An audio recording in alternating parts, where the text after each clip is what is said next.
stadium. In the studio, I've been joined by Rahul. So we're going to discuss about Sri Lanka versus Bangladesh, the final league game before the finals. Hello Rahul, good evening. Good evening, Jana. Exciting evening of football ahead of us. Yes, rightly said. As Rahul said, today the last match, today's outcome is going to decide who is going to play Seychelles in the finals. So when it comes to finals, you all know it's a big game, and also who's going to play Seychelles in the final. What do you think of today's match? Firstly, Seychelles, I think, if the fans remember, and if you remember, Jana, I said that they are the dark horses in this tournament. I said that they are the team that we should watch out for, and Indian, look who the first team in the final is. Exactly, and if someone told me, Maldives are going to be the first team that's going to get knocked out of this year's Prime Minister Mahinda Rajapaksa Trophy 2021, everyone would have been like laughing, or even they wouldn't believe. Absolutely, because from the 4 teams, they are the highest ranked of the 4 in 156, while the rest of the 3 are 190 or below. And that's the beauty of football though, Jana, because you never can tell. The strongest of competitors could lose to the weakest. But in this competition so far, I think it's been very clear that none of the 4 teams are weak. And football surprises us all, and Indian, Maldives out, and Seychelles in, and now there's one more spot up for grabs. Yes, as Rahul told, international football is back in Sri Lanka after a long time, and again today's match, the outcome is going to predict, or it's going to give a berth in final. So what my question is, who is being more pressurized, or who is having the more pressure game?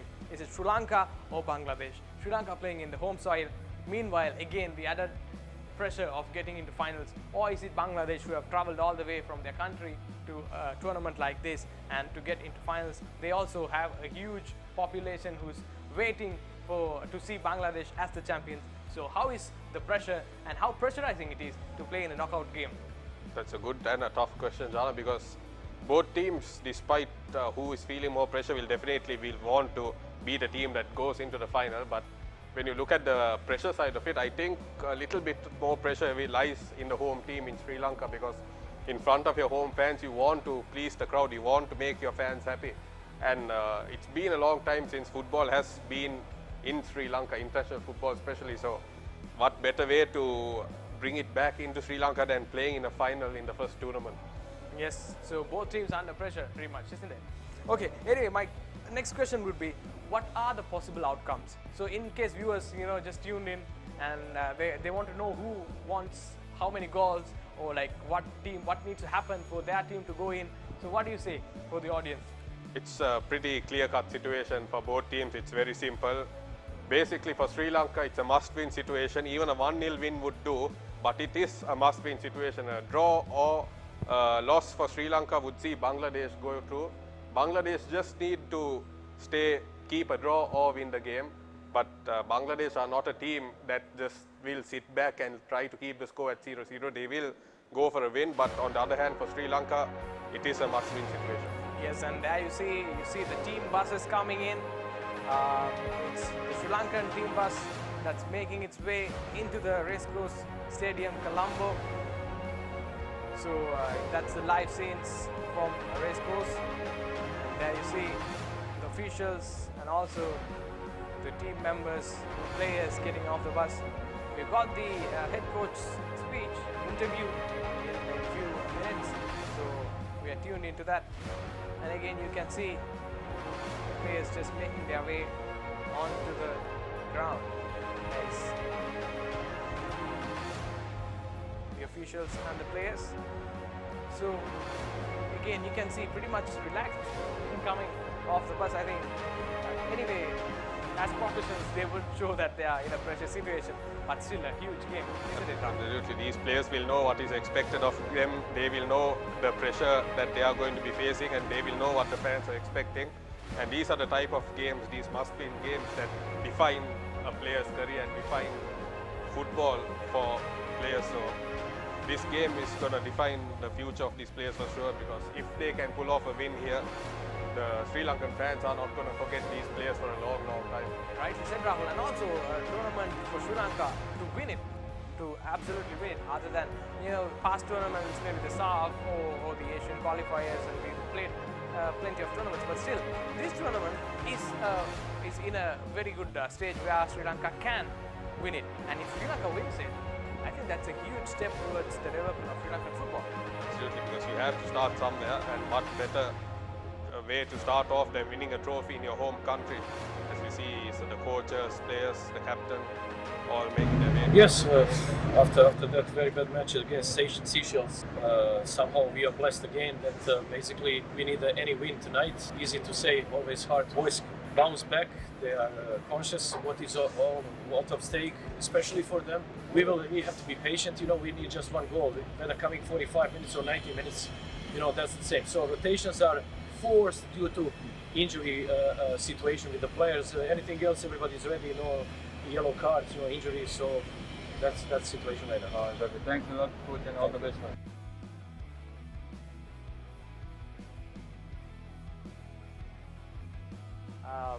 Saying his opinions about today's game. Okay, anyway, let's go to the next discussion. So, let's talk history. The history between these two games. How has these two teams fared in the past? Who has the upper advantage? So, that if you're a Sri Lankan fan, that does not look good. But for Bangladeshi fans, it's a happy situation because these two teams have met on 19 previous occasions, and Bangladesh have come off the superior on 13 occasions, whereas Sri Lanka victorious on just 4 occasions. Bangladesh last winning just last month in the SAF Championship, whereas Sri Lanka you had to go a couple of years ago in a friendly.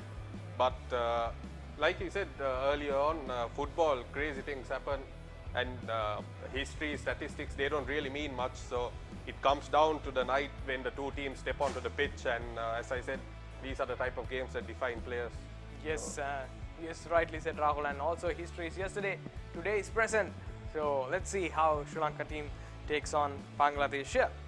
Okay, now we've got the lineup, and we'll go through the lineup fast.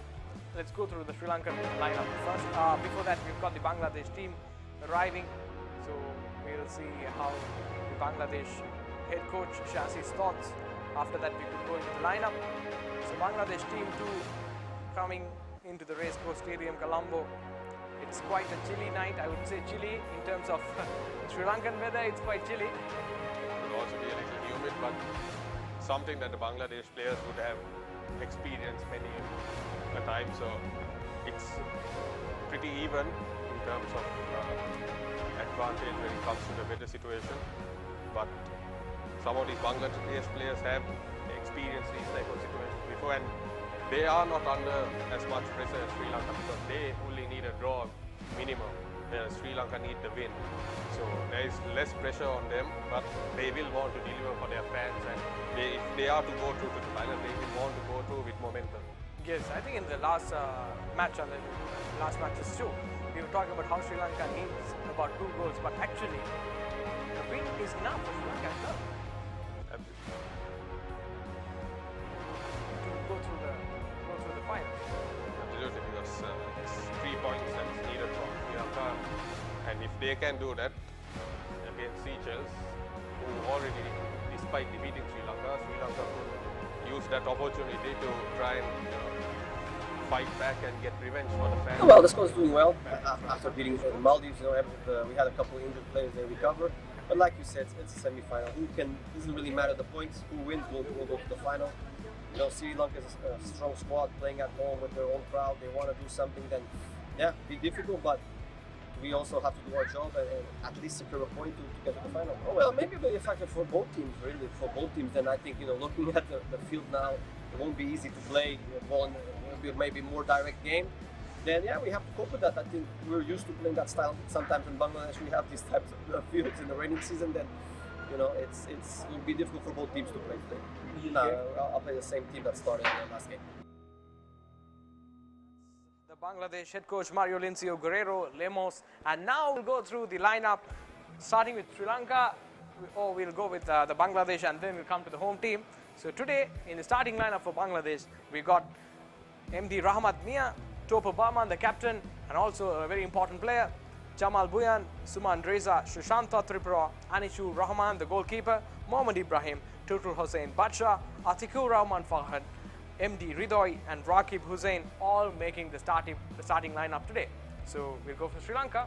For Sri Lanka, some interesting changes which we will get into after I tell the lineup.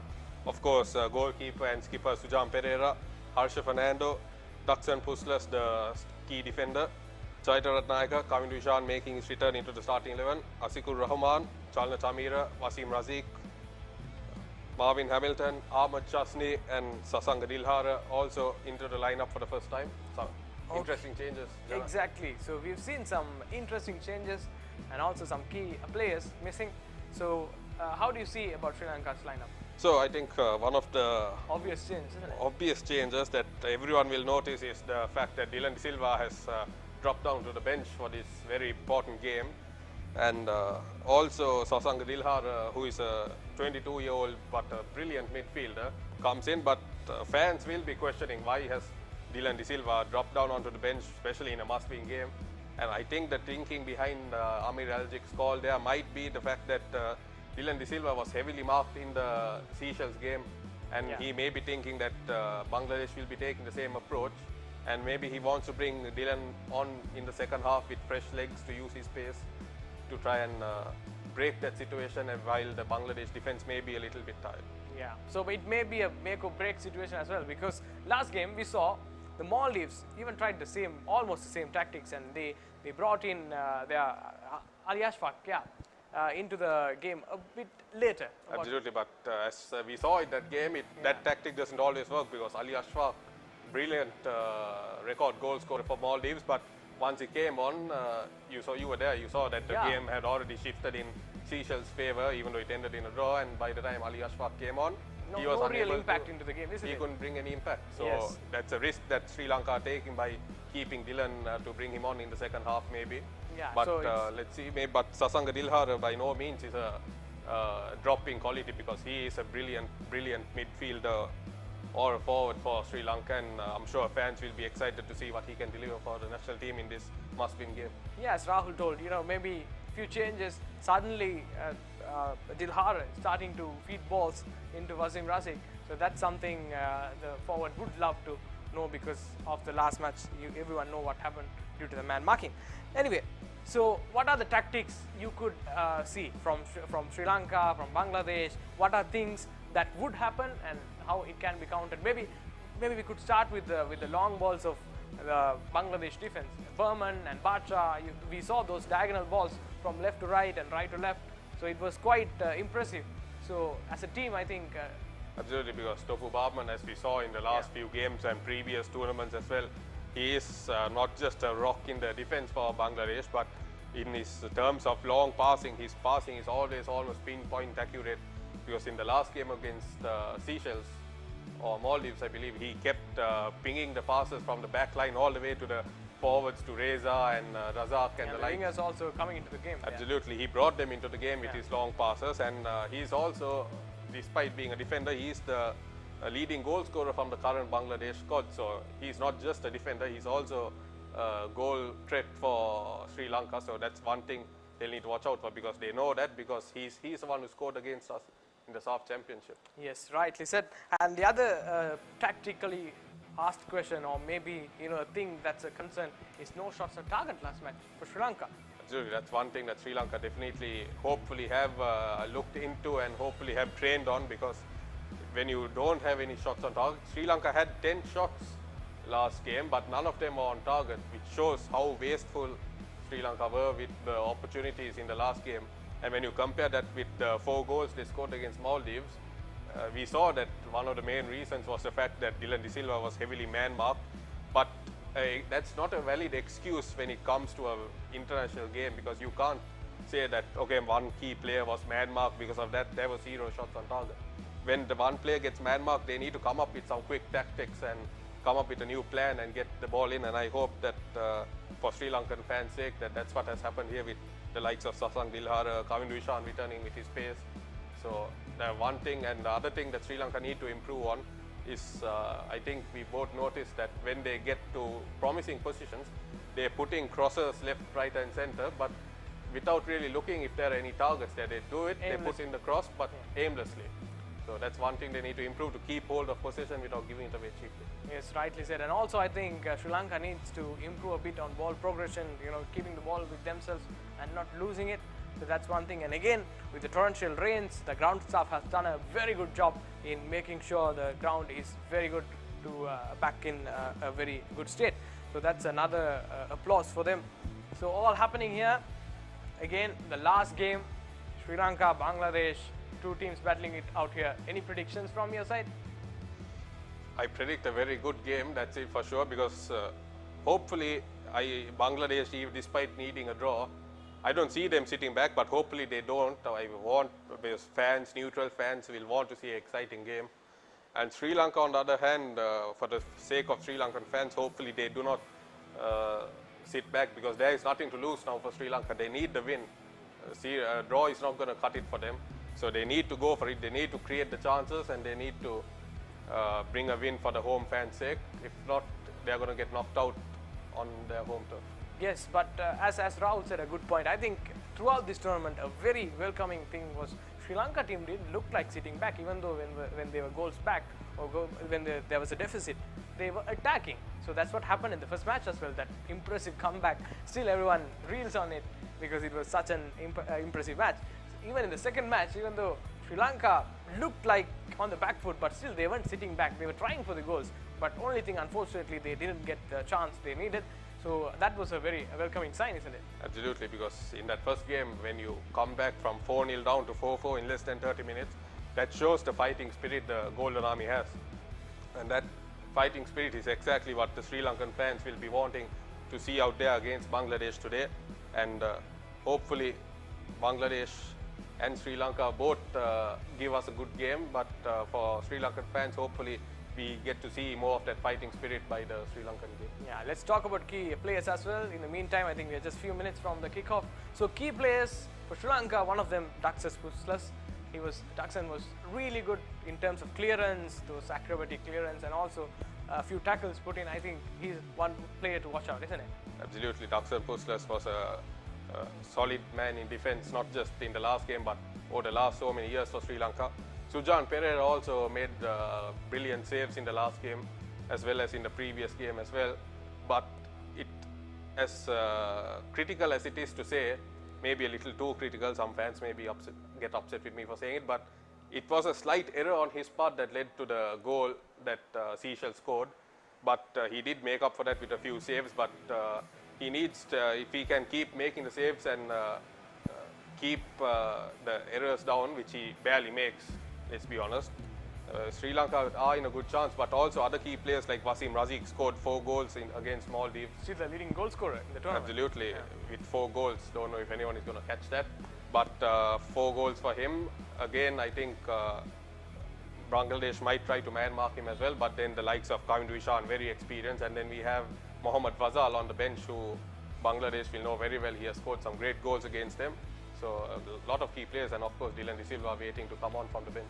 Yes, I think the case of Kavin Vishan is actually a good one, because in the first match he played but then didn't have the impact that was needed.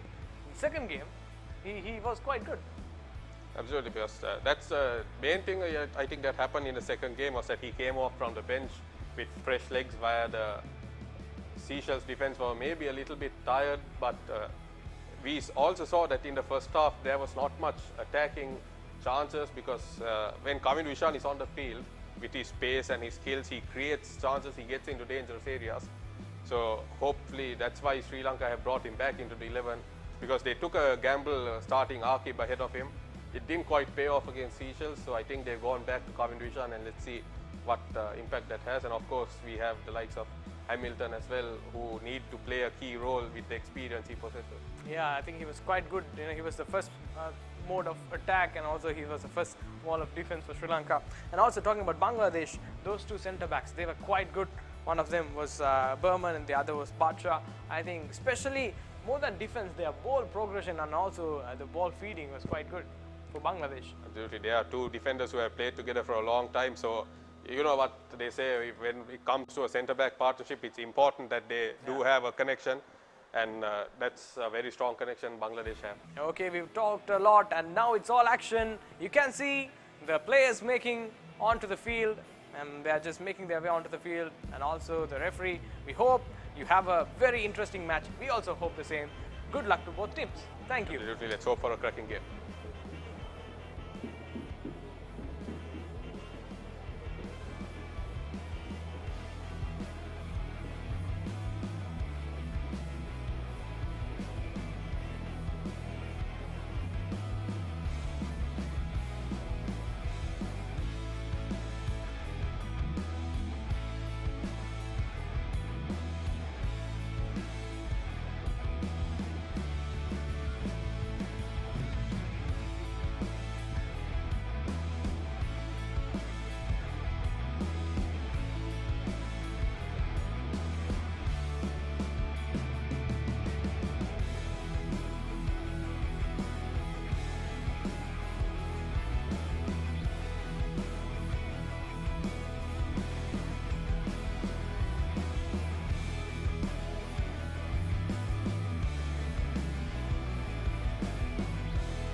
Bangladesh in front of a crowded racecourse stadium as the Sri Lankan team make their way onto the field.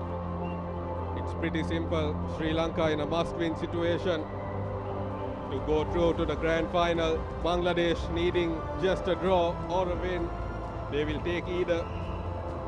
But for Sri Lanka, it's do or die in front of their home crowd. My name is Rahul Madurave. I'm joined in the commentary box by Jana. Welcome, Jana. Good evening, Rahul. Good evening, everyone. Nice to join you all in this exciting match. Sri Lanka versus Bangladesh, as Rahul told. Sri Lanka playing in home, and also they aren't in a position at the moment, looks like qualifying, but when the match ends, you never know who's going to qualify to the finals and going to play Seychelles in the finals. So again, the other description would be Bangladesh, even though now they are at the top, they'll have more pressure as well, because to keep their position, Sri Lanka has nothing to lose. Sri Lanka just have to win. Meanwhile, Bangladesh, you know, sometimes is a draw enough, is a win enough. There are some doubts. So those type of doubts aren't with Sri Lanka. So Sri Lanka can just go and play their home game. Absolutely, Sri Lanka need to just go for it as we get ready for the national anthems.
of Sri Lanka.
The end of the two national anthems, and now go through the routine team practices, the pre-match photo and the team huddles, and Sri Lanka playing in their white kit, Bangladesh in their traditional red. As we take a look at the lineup, Sri Lanka first, goalkeeper captain Sujan Pereira, Harsha Fernando, Dr. Puslas, Saita Ratnayaka, Kavindu Ishan returning to the 11, Asigur Rahman, Chalna Chamira, Wasim Razik, Marvin Hamilton, Ahmed Chasni and Sasanga Dilhara coming into the starting 11, while Dylan De Silva, a strong call to drop him into the bench for this game. But young Sasang Dilhara, a lot of expectations on his young shoulders, but let's see how the young lad deals with it. That's the routine pre-match toss. And there you see also the Bangladesh lineup. That is MD Rahmat Mia, Topu Baman, the captain, Jamal Buyan, Suman Reza, Shushanta Tripura, Anishu Rahman. There you go. Anishu Rahman, the goalkeeper. MD Suman Reza, Mohammad Ibrahim, MD Tutul Hussein Badsha, Atikur Rahman Fahad, MD Rudoy, and also Rakib Hussein making the 11. So everyone's interested for this game back here in Sri Lanka and also in back home for Bangladeshi supporters. So it's a do or die, almost. It is, in fact, for Sri Lanka. Absolutely, and Sri Lanka nothing to lose. And it will be in front of their home crowd. And today's referee, Mohammad Al Shamari from Qatar, and also his assistants Majid Al Shamari and Faisal Eid. The fourth official, Abdul Hadi Al Rowley. Let's see what Amir Aljik has been able to do as we see the teams Sri Lanka with their final huddle. Remember, Dylan is on the bench, so in case Sri Lankan fans looking for Dylan, he might come later on in the game to make an impact. A strong call by Amir Aljik, but will it pay off? That's the question, as it looks like it's Bangladesh who will kick us off in this game.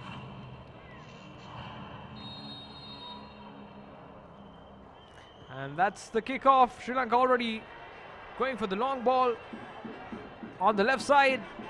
Kavindu Ishan putting across in hurry, Sasanga Dilhara, and early involvement for the 22-year-old Sasanga. And Amir Aljik watching on. But early signs of attacking intent. Sri Lanka going for it. Yes, Anishu Rahman, the Bangladeshi goalkeeper, looking to launch the ball into the night sky of Colombo. Off he goes. Received by one of the Bangladeshis, but ball goes back and forth for both teams. Ball still with Bangladesh. Nice interception that by Sri Lanka, but ball now again with Bangladesh. Good work there. He was under heavy pressure, but somehow managed to get it back to his defender.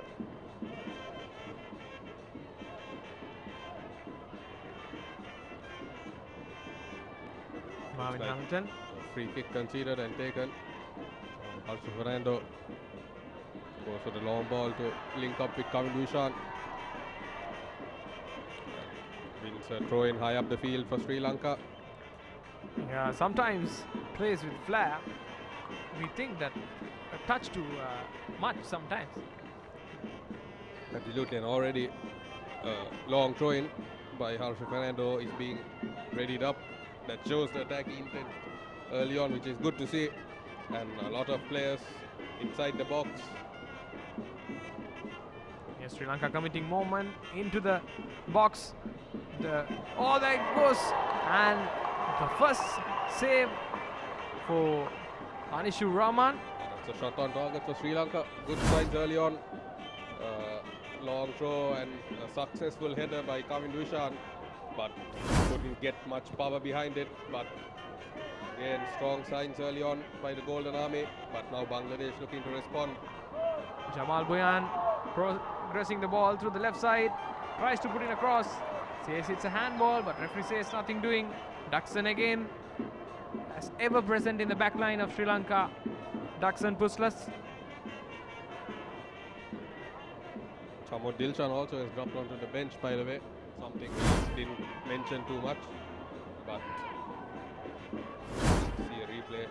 Daxon doing what Daxon does, making those blocks as Ramat Mia readying for a throw-in of his own. Looks like he's also going to go for a long throw. It's quite an impressive throw there. Goes towards the keeper. Sujan Pereira keeps the ball out. So 2 long throws for both teams, 2 headers on target and 2 saves by both goalkeepers. So attacking signs from both teams in the first 3 minutes alone. Yes, rightly said. And also Chamod Dilshan, a very tall player, can use him for headers.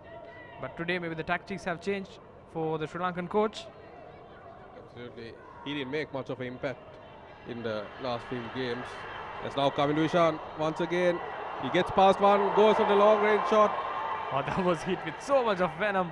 Absolutely ricocheted off the defender, but no foul and no handball as throw-in going Bangladesh's way now. And you can see the Sri Lankan bench telling their players to keep it up because strong attacking signs at this early stage by the Sri Lankans. And Bangladesh are having to do a lot more defending than they would have expected in these early stages. I'm sure as a throw-in now, headed away by Chaitra Ratnayaka, but ball back with Bangladesh. Nicely done by Bangladesh, but ball just snatched by Sri Lanka.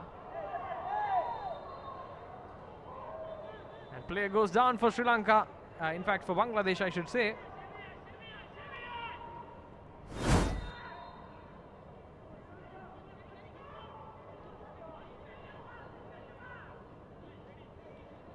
Yeah, you see,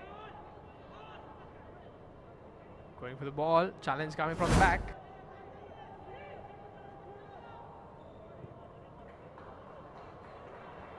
Oh, Kavin Dushan breaks in.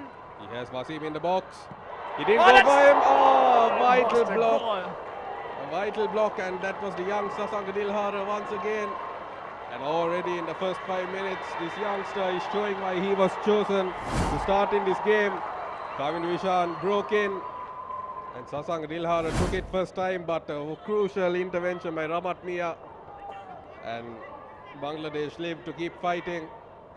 But this is what happened in the first match as well. I think Sri Lanka started off in a very good position with lots of momentum. I don't remember them starting off with this much attacking intent, because they've already had 2 shots on goal in the first 5 minutes, and it looks like they're going to keep knocking on Bangladesh's door, and they do need to keep up the momentum. They can't drop off now because they need that early goal. But that was a crucial intervention by Ramat Mia, because if not for that, surely Sasanka Dilhara would have broken the deadlock. Yes, Rahul, and that's what you have to do as a good forward, get into right position, getting into right position at the right time. So that's what Sasanka Dilhara did there. Other thing is Kavin Dushan looks very good today through the left flank of Sri Lanka, just cutting across. Once There you again go we see again. him. Oh, that was a good attempt, but just couldn't keep it under control. But we see the threat of Kavin Vishan. I think he's showing Amir Aljek why he should be in the starting 11. But these are really good signs if you're a Sri Lankan fan and if you're a Bangladeshi fan. Early stages, but they need to get back into the game. They can't let Sri Lanka grow on them too much. If not, if the chances keep coming, Sri Lanka are not a team that are going to keep missing. Yes, long kick now. Danger. Cleared but dangerously, and in the end Sujan Pereira came off and caught the ball. And Marvin Hamilton playing extremely deep today. Yes, I think Marvin Hamilton is a very versatile player, and if he can afford to go front and back, then I think I take it all day because such a versatile player. And now can Sri Lanka put in a good cross here? They get a corner. Chaitra Ratnayaka, I think he should have tried to go for the cross a little bit early, but he held on to it a little too long, and in the end fortunate that the tackle came at the expense of a corner. Rightly said, Rahul. I think that's what I told in the opening stages as well. Sometimes a touch too much. Sometimes, you know, when you get the ball, try to pass it in the first instance. Absolutely, when the chance is there, you need to take Yeah. it. As Chalna Chamira readies up the corner kick. A good corner, by the way, but just getting the head of Bangladesh. And now Kavind Vishan in another position. Yes, of course, he's not blessed with a great height, I'd say, but he's blessed with pace, though. Absolutely, and it's that pace that he keeps utilizing. As once again another corner for Sri Lanka. And Sri Lanka keep knocking on the door. They are missing the height of Chamod Dilshan, but they've had 2 chances on goal. And what can be done on this occasion? It will be Kavin Dushan to take the corner kick. He whips it in. Wasim went to it, but defender got there first. And now Bangladesh, can they launch a counter attack? Oh, nicely done, but still, and he was left all alone there. Once again, it's Ducks and Puzzlers putting an end to any sort of attacking intent that Bangladesh have, and now Sujan Pereira. Yes, always the ever-present defender of Sri Lanka. Whenever you break the lines, you find one man staying in front of Sujan Pereira, and it's Daxon. That's how it has been. But yes, the clearance attempt by Bangladesh not done clearly, and a risky pass by the Bangladesh goalkeeper, but works out in the end. But a throw-in for Sri Lanka now. Anisu Rahman there. He tried to just pass it down the field, but it went almost straight to a Sri Lankan player. Chaitra Ratnayaka now. Throw into Marvin Hamilton. Daxon.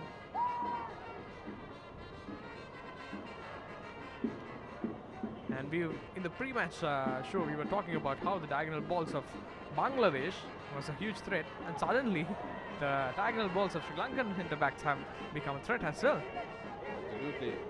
I was trying to figure out which formation Sri Lanka seemed to be playing, and it seems to be 5 at the back or 3 at the back when attacking and 5 at the back when defending, because it looks like Marvin Hamilton is playing one of the 3 at the back defenders, while Harsha Fernando and Chaitra Ratnayaka are playing the wing back roles this game. So it seems a little bit attacking when Sri Lanka go forward, but at the same time they have the defense set up as well in case of any counter attack. So a good formation, John? I think that's a very good formation, because mostly used in the modern football. I think it's becoming the formation to go, with the wing backs especially coming into play.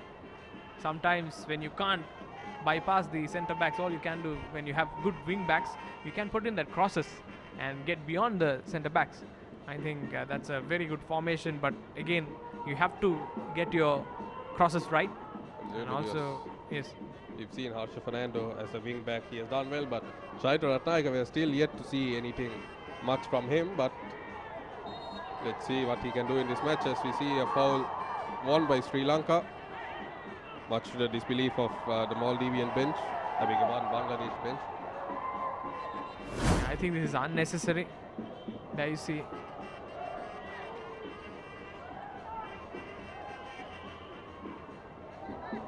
Chaitra Ratnayaka did well to get between the ball and the player, and the contact was eventually going to come, and he went down when it did.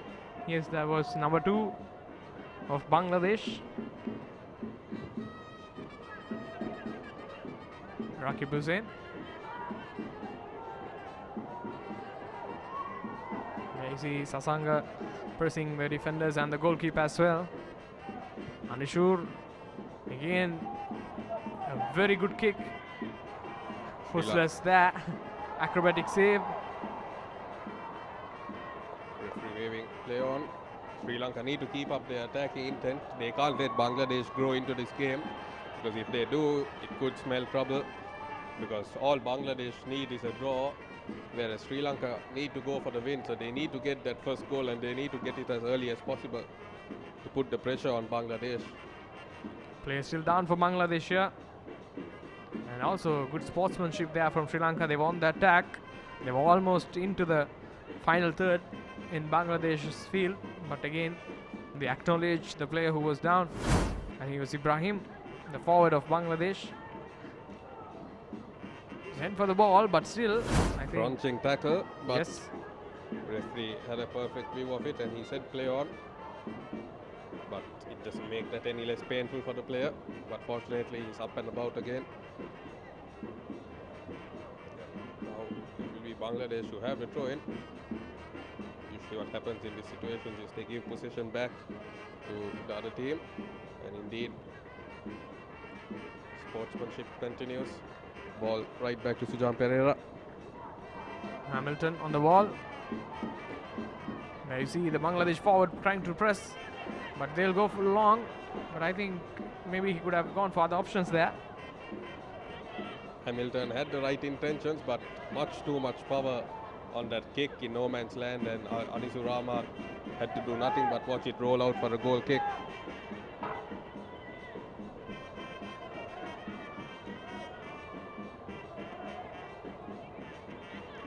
Sri Lanka need to keep getting into the right areas, need to keep threatening the Bangladesh defense, because if they stop and they let Bangladesh grow in confidence, it's going to smell trouble as a throw in Sri Lanka's way.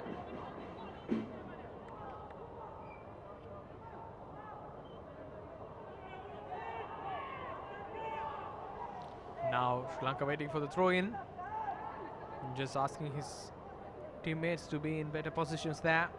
Hamilton goes for the throw. That was a weird clearance though. I think he had time to just make a pass there. Topa Burman, again a very top class defender from Bangladesh. I think one of those no-nonsense times, not taking any risks. As we see now, Chaitra Ratnayaka.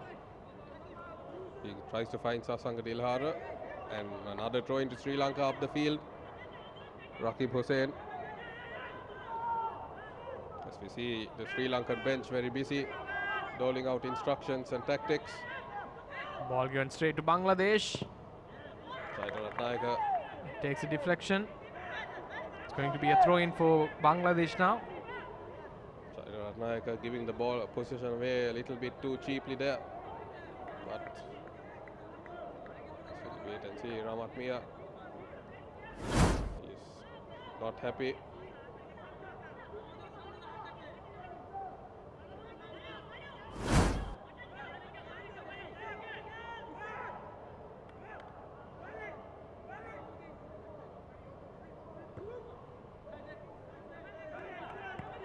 Headed out by Chaitra Ratnayaka for another throw in.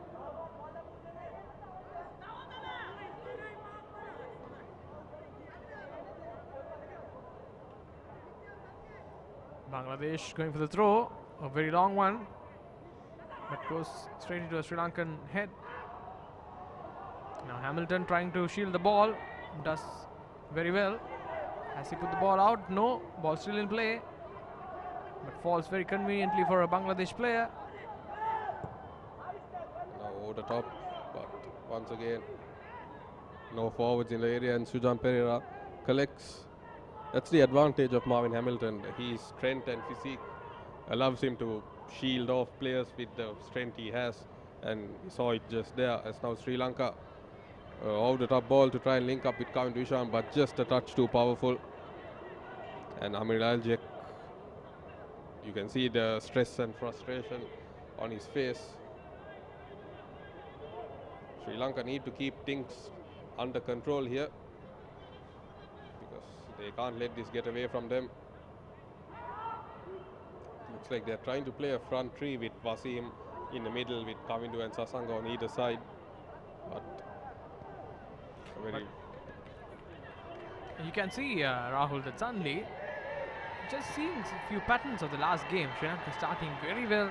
The first 10-15 minutes they looked very good, and then suddenly, as I say, they come back into an attacking mode.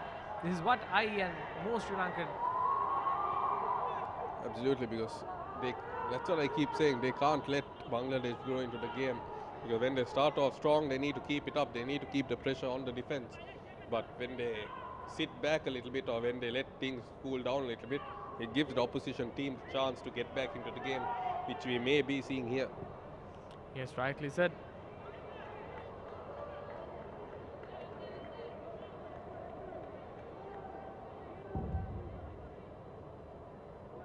You see head coach Alajic, not the happiest of people at the moment. I think even after the four-goal comeback, still wasn't really the happiest person. I think I think that kind of mentality helps the team, because that is what we call the winning mentality. And as we see some legends of the Sri Lankan game there, Sampath Pereira. Just now Sri Lanka going for another long ball. Raman came off his line to clear, and a late challenge, and rightfully a free kick. That was a very late challenge. Samir, as we see, Sampath Pereira, the captain of the Sri Lankan team who won the SAF Championship in 1995. Hopefully the players can take some inspiration from his time. That's now a good 1-2 attempt, I was going to say, but Sasanga Rilhara just not enough power to link up with Chaitra Ratnayaka. And now it's Bangladesh. Just putting the ball out, I think the interception, getting a deflection, it will be a throw in for Bangladesh again.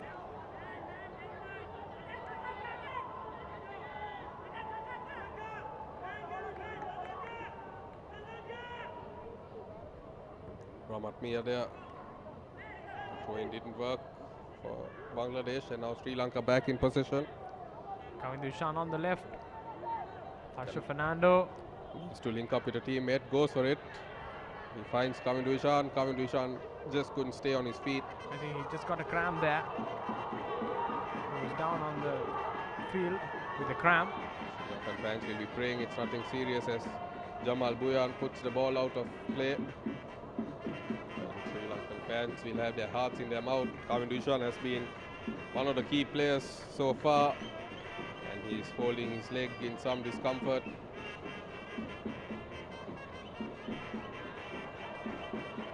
Could we see Dylan De Silva much earlier than we anticipated? Maybe Rahul. Let's see how this, what type of injury or in fact suddenly pulls up. I think he slipped, Yeah. and when you slip like that, it's never a painless moment. As I said, Sri Lankan fans will be hoping that he can continue, because if he can't, it could already be a little bit of trouble for Sri Lanka. You can see the officials giving out instructions. Coach Aljek, technical coach Dudley Stainwall, as well as the rest of them. The Bangladesh players. Fahad there is trying to collect the thoughts of the players. Maybe reminding his teammates that they are the ones in the advantageous situation.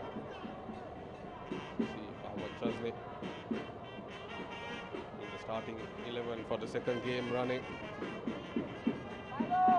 The Bangladesh bench much more calm, I'd say, than the Sri Lankan one, all seated back and just watching the events unfold.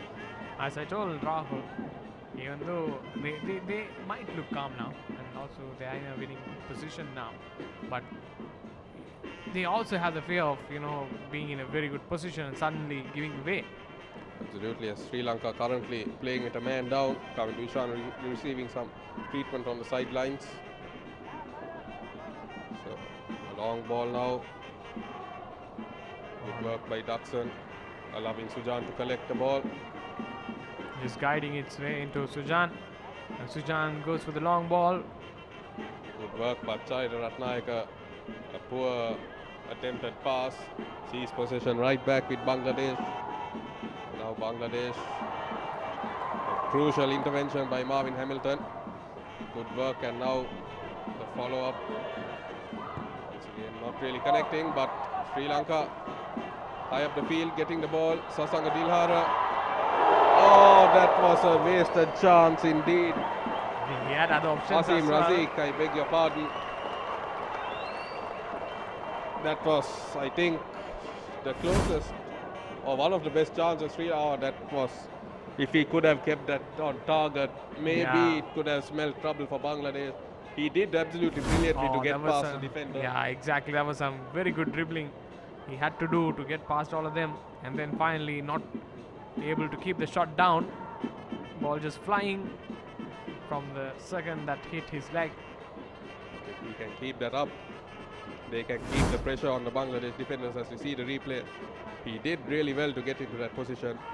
From a tight angle, it was always asking a bit much, but Exactly. he couldn't keep it down on target, and in the end it's a wasted chance, a reprieve for Bangladesh. But Sri Lanka need to keep up the attacking momentum, and they need to keep knocking on the door. Yeah, rightly said, because Sri Lanka has, as we told in the earlier minutes of the game, nothing to lose. All they have to do is score goals. If you're going to concede, they can then again try to score again. It's just a cycle. All you need to do is just score goals and win the match. Because Sri Lanka currently are in a position where they can be knocked out. It's 0-0. Exactly, they need that goal. They need to try and get the opening goal. As now, Oh, there you see the daring run. Nicely put in. But Anishu Rahman well placed to collect the ball. link up there could the Sri Lankan players. Rahman with a very powerful kick. Yes, the ball just kite so much. Again, nicely chested towards Sujan Pereira there. Sujan goes for a throw.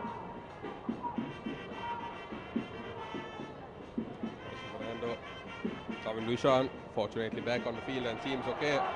That's over the top ball. Oh, the player got there first, but he should have done better. Sasanga Dilhara, he rounded the goalkeeper. Oh, Yeah, and the other thing was, I think the ball just got stuck onto the field. That could have come into play as well as a long-range effort. And Sri Lanka! Wasim Razik, oh, he slipped, but that's a goal! And Wasim Razik, he scored 4 against Maldives, and he scored the 5th goal of the tournament. And Sri Lanka take the lead against Bangladesh here in the Prime Minister Mahinda Rajapaksa trophy. And it's advantage Sri Lanka. And as Look things at the stand, fans. it's Sri Lanka who are going through to the grand finale. But as we see, it was a long-range effort and Wasim slipped, but it looked like the goalkeeper Rahman slipped as well. At the end, a very, very interesting goal, because the ball wasn't stuck so hard. You can see Wasim almost slipped, but still had the composure. Oh my God. That was a brilliant goal, but credit to the assist as well, because he took the strike from out of the box. So much of venom, it just tested the keeper so much. Absolutely, and Wasim Razik, he did what any attacker should do. He was there to feed on the scraps, and Yes, when and goalkeeper Rahman let the ball drop, he was there to hit it in. Yes, He and got that- a little lucky with the finish. Rightly but said. There is nothing lucky about being in the right place at the right time, and Wasim Razik has his 5th goal of the tournament. Yeah, that's why he's a leading goal scorer, because he knows where to get in when you get a strike like that, and he knows how the ball's going to come back. So that was really good positioning, and also even by slipping, he put the ball in. As we see some unfortunate signs, Kevin Dushan coming off. I think he didn't recover fully from that injury that he suffered. Yes. But on another note, I think I saw who is getting ready to come on, and he has the number 10 on his back, Jana. Very excited, the Sri Lankan fans. Their eyes just getting widened when they see the number 10 And again, Mahinda Ishan going out amidst the applause of the audience and also the acknowledgement, because he started off well the game. And now we see the 5 at the back for Sri Lanka. But now the question remains, what do Sri Lanka do? They have the lead, but can they afford to sit back from this point onwards? Or do they need to go and try to extend the lead further? Yes, a good question, Rahul. But again, with Sri Lanka conceding 4 goals in the first match, I think it's not a wise decision to sit back. If you have a very, yes, the quality is there, but still, you know, these are big games, pressurizing games, and I don't think any kind of defense, even the best of the defense, can't handle this much of pressure. I think it's better to just play your normal game. And as we talk, a sliding tackle comes in. Sujan Pereira is there and makes on the save. Don't sit back, Sri Lanka. That's what the crowd is saying as well. Absolutely, Sujan Pereira putting his body on the line there, as we see some last-ditch defending. And number 7 was getting ready to kick the ball and almost kicked the Sri Lankan skipper's head off as well. Yes. But brave goalkeeping by Sujan Pereira. Sri Lanka, I think the best option for them would be to try and get the second goal, because if they try to defend the 1-0 lead, it only takes 1 goal for the whole momentum or for the whole picture to change and for Bangladesh to go through. Yeah, I think any wise side would now love to double their advantage and be in a comfortable position so that they don't have to panic. The more goals you get, the more lead, the more gap, the more widens the gap. I think that's something makes you very comfortable. Absolutely, and Sri Lanka currently a man down, but it looks like Dylan De Silva is on the touchline ready to come on, but until then, a man advantage for Bangladesh. But and Sri Lanka did score a goal with 10 men on the field. indeed, but that comes down to good attacking, I guess. But as you see, the long range clearance straight back to Bangladesh. And it will be interesting to see how the dynamic changes from Mahinda Ishan to Dylan De Silva as the Bangladesh player goes down, but far too easily, referee not even interested. You can see the Bangladesh player with the hands on his head, but none of his teammates seem interested in the penalty appeal. I think the player just skipped past, nothing really harmful there. Just losing the ball in very dangerous position, Sri Lanka. Now Bangladesh and their fans would love for a goal here to come back into this game. A goal for Bangladesh puts everything that Sri Lanka has done to waste, because it's all they need is a draw. But as we see, the substitution now, Dylan De Silva coming on in place of Mahinda Ishan, who's already come off. And let's see what the 19-year-old can bring. He had a hat-trick of assists against Maldives. Yeah, there's another play on the ground as well. You're right. Those there you can see another injury concern for Sri Lanka, is it? Hopefully maybe a case of cramps. Trying to see who the player is. You can see the concern on Dudley Stainwall and Amir Aljek, and it's the young Sasanga Dilhara. He's had a pretty good game so far. I think he took a bump to the chest.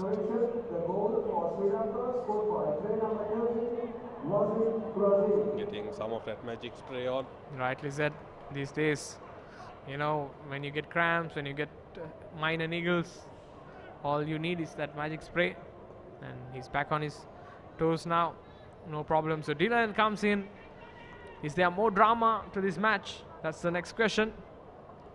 I think one of the main questions that now is there for Sri Lanka fans is, will Sri Lanka miss Mahinda Ishan?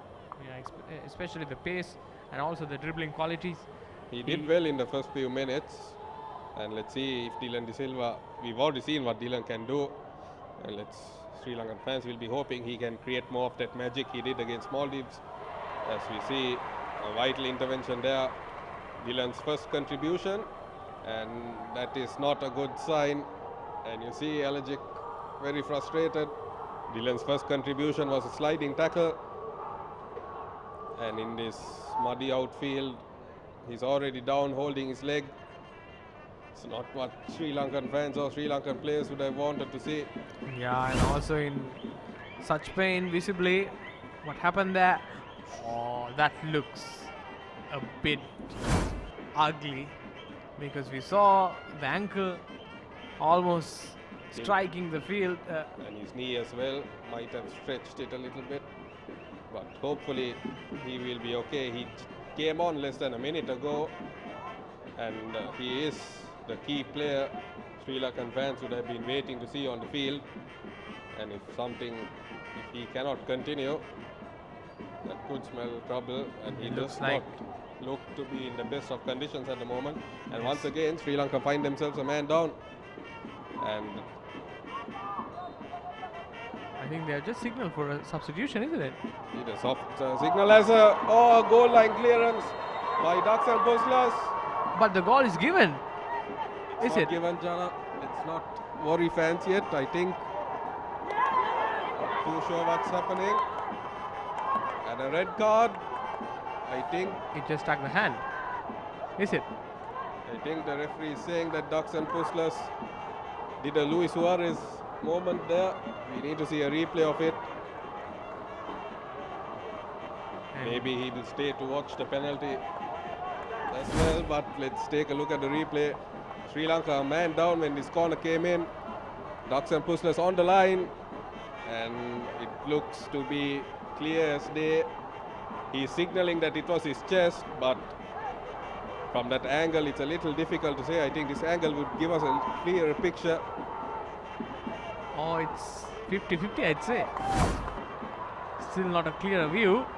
It's not a clear view, but it's the referee's decision, and referee has decided it's not just a penalty, it's a red card as well. It was off the line, and now to make things level, but Sri Lanka a man down now as well. You can see Sujan Pereira just playing some mind games there. Lovely, the Sri Topu Lankan Burman. skipper Topu Burman against Sujan Pereira. Topu Burman didn't miss last time. He didn't miss against Sri Lanka in the SAF Championship. Top What? left corner, is it? Oh, he misses! Missed this time. I just said he didn't miss. And Sujan Pereira's mind games seem to have worked. Exactly. And he's just letting Topu Burman know that he has missed. But Sri Lanka, is this the best moment for them? Sujan Pereira talking to his defenders. They need to keep a calm head. They are a man down. As we take a look at the replay, the occasion, Topu Burman, usually known for his cool and calm, but I think he had Sujan Pereira in his head. Yes, I And think that's the captain of Sri Lanka for you. all he had when he was about to take the kick was Sujan's face. Absolutely, Sujan's voice in the back of his head, in the front of his head, and in the end, the scoreline remains Sri Lanka 1, Bangladesh 0. But the matter is that Sri Lanka are a man down, and if the scoreline remains this way, But still a long way to go though. But as you said, if it remains this way, if Sri Lanka is going in, I wonder how Ducks and Puzzlers will feel about that. Maybe, I don't know, when Luis Suarez did that, he stayed and watched the penalty. We couldn't see if Duxon stayed as well, but Bangladesh fans would not be amused by that comparison. That is for sure, because this is good signs for Sri Lanka now suddenly. And they now say Dylan De Silva, fortunately for the Sri Lankan fans, back on his feet and seems to be comfortable. And it's not just Topu Burman who missed. It was me as well, because I was thinking of top left, but at the end, it went way over. So both of us missed at the end. Absolutely, Jana. First time for one of you though, but Right, is it? And again, I think players have to be a bit more cautious, because they know it's rained a lot and it's a bit muddy sometimes and slippery. So players have to think of that when they make those daring runs and sliding tackles, so that they don't injure themselves more. what would you say about what the red card situation though, Jana? See, Rahul, we didn't get a very clear angle. I think we just got it once, but Assuming that it was a clear and deliberate I think handball. there was almost, even in the last year, the FA and also the FIFA rules told clearly that if it's under your sleeve, then it is not a penalty or a red card. Let's say that he had purposely stopped it. Do you think that as a football player, I think since it was on the line and the goal was clear, ball was Purposely clearly going to stopped. go in, would you say that he did the right thing by stopping it that way, or it does put the sportsmanship into question? Okay, now I get your question. Yeah, but again, Rahul, sometimes you need to have that winning mentality, and if you are going to win by any means. But again, is it a wise option? I would say, because they had plenty of time. If it's on the 90th minute or the 87th minute, then it's questionable, it's debatable. But it's just 36 minutes. So why would you sacrifice yourself for a goal where you can get back in case if you can? But now Sri However, Lanka, if the scoreline remains this way, I guess that's a moot point. But yeah, only if it remains. But again, Sri Lanka have to play with 10 men. Dylan again down, not a good sign here for Sri Lanka. I think Alajic have to make a change here. and it looks like Mohammad Fazal was rushing. But if Sri Lanka are to go through to the final, there are worrying signs, because not only is Kavindu Ishan potentially injured, now they have Dylan De Silva, who is also in some clear pain and unsure if Sri Lanka are to make the final whether he will be fit. And also now Daxan Puslis is on a red card and will be suspended for the final if Sri Lanka make it. So a lot of concerns. Yes, definitely plenty of concerns. I think it's better to substitute someone like Dylan because he's in visible pain, and also as a precautionary measure. I think if he's unable to continue, no point really making him play again and again. So, and as you see, the stretcher is already out, so probably it's going to be a change here. I think Sri Lankan fans and players and coaches will all be praying that if Sri Lanka make it to the final, Dylan taking him off now would mean that he can recover in time to play some part in the final at least. Yes, I think that's a wise decision. As we take a look at the replay of the opening goal, Wasim Razik, as we said, right place at the right time, and he scored his 5th goal and sent the Sri Lankan fans wild. And do I see some Cobra dance? Maybe something related to cricket as well, but I thought I saw some Cobra dance Bangladesh and there. Sri Lankan, that rivalry is something that extends to many, many sports, not just football, as we know. As we see the captain asking the substitution to be made. What Sri Lanka don't need is to be 2 men down while they wait for the substitution to come on. As we see Dylan De Silva being stretchered off, and we just hope and pray that he will be okay and he will recover quickly and be back fighting on the field for Sri Lanka and for club in no time.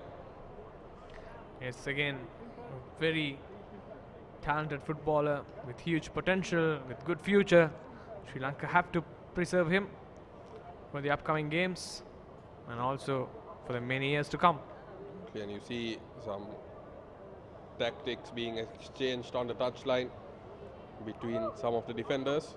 I think especially when you're a man down, 10 man onto the field, I think 5 at the back really makes sense now. It's just the only option you have, because you have 3 defenders, and if you need to attack, you can use the wing backs. But again, the front or the forward players aren't getting enough support from the midfield. But now with Kavindu off as well as now Dylan off, that's a lot of Sri Lanka's attacking threat that's being injured and taken off the field. And I think, if I'm not mistaken, it's probably, as we see Bangladeshi fans in the crowd, they are probably relieved to see the back of Dylan De Silva. You never like to see an injury, but Rightly said. Meanwhile, we're already on the 40th minute now. Time's just flying here. I see a lot of injury time coming our Exactly. way. At least 6-7 minutes, maybe. At least. Yeah. As Okay. we wait, because Sri Lanka are currently 2 men down, if I'm not mistaken. But the all important number there is Sri Lanka 1, Bangladesh 0. They need to get a substitute as soon as possible. If not, that scoreline could change in a split second. As we see a late challenge, Sri Lanka need to keep their discipline. They can't go for reckless challenges. They are already a man down, and the last thing they need is to play to Bangladesh's favor by sending more men off. As we see Ibrahim the other thing I noticed was in that particular instance where Sri Lanka's shape wasn't quite the best, I would say, because the line wasn't perfect. Some defenders in, some defenders out.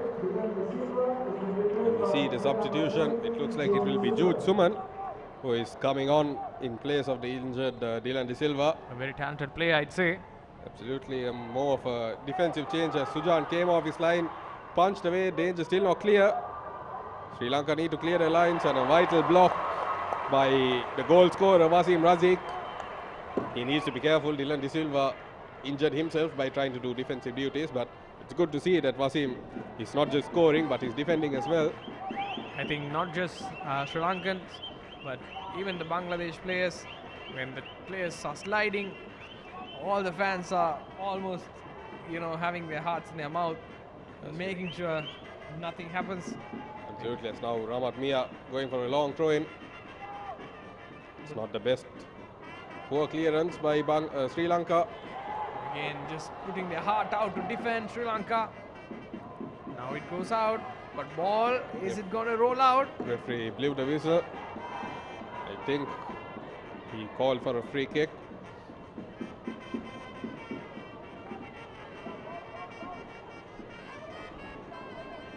But there's another Sri Lankan player down. It's getting from bad to worse. Sasank Dilhara, he was struggling for a little bit. Unfortunately, he's back on his feet and seems more than okay.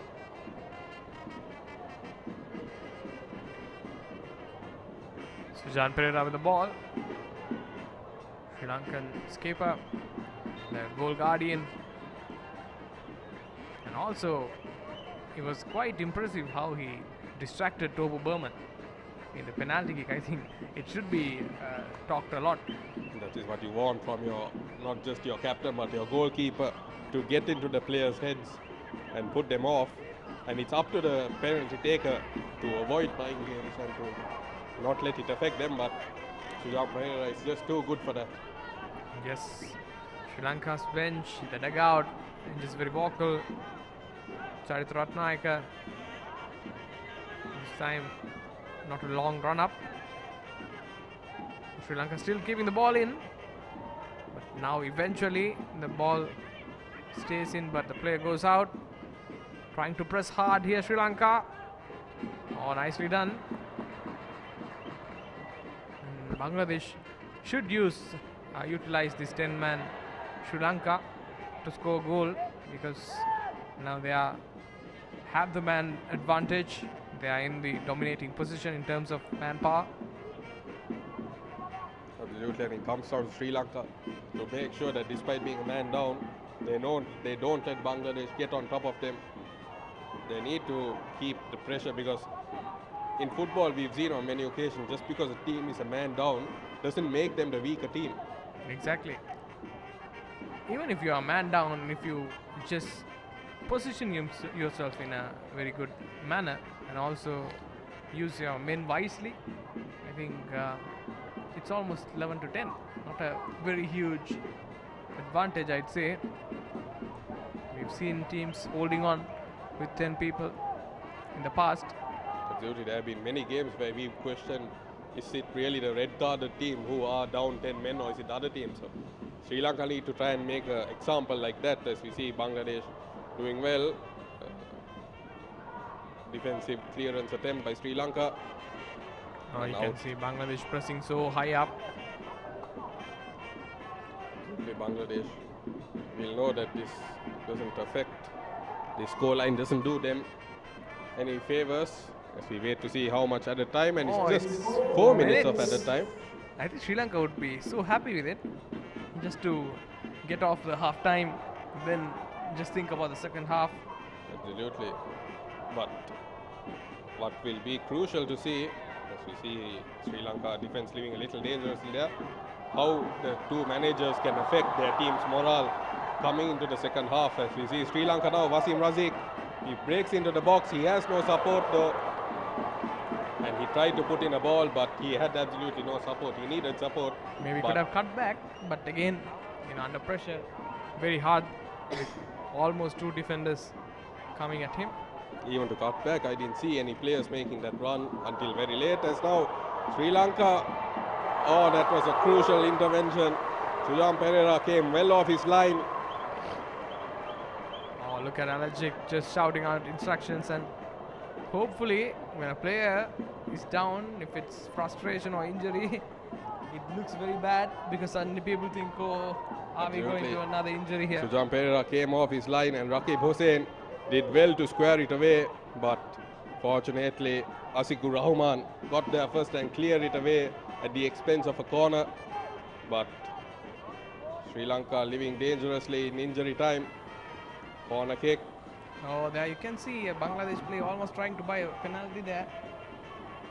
But things happen in football. Sujan clears. Well cleared by Sri Lanka again.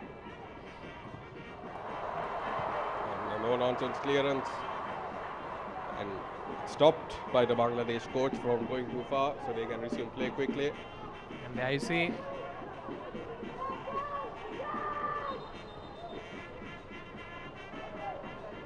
Honorable Minister of Sports and Youth Affairs. Referee blowing the whistle. Looks like not too sure why. And looks like Sujan Pereira down with some cramp. What's up with today's weather, or is it the big game pressure? Or is it that usual situation that we've known to come and love in football, modern day football?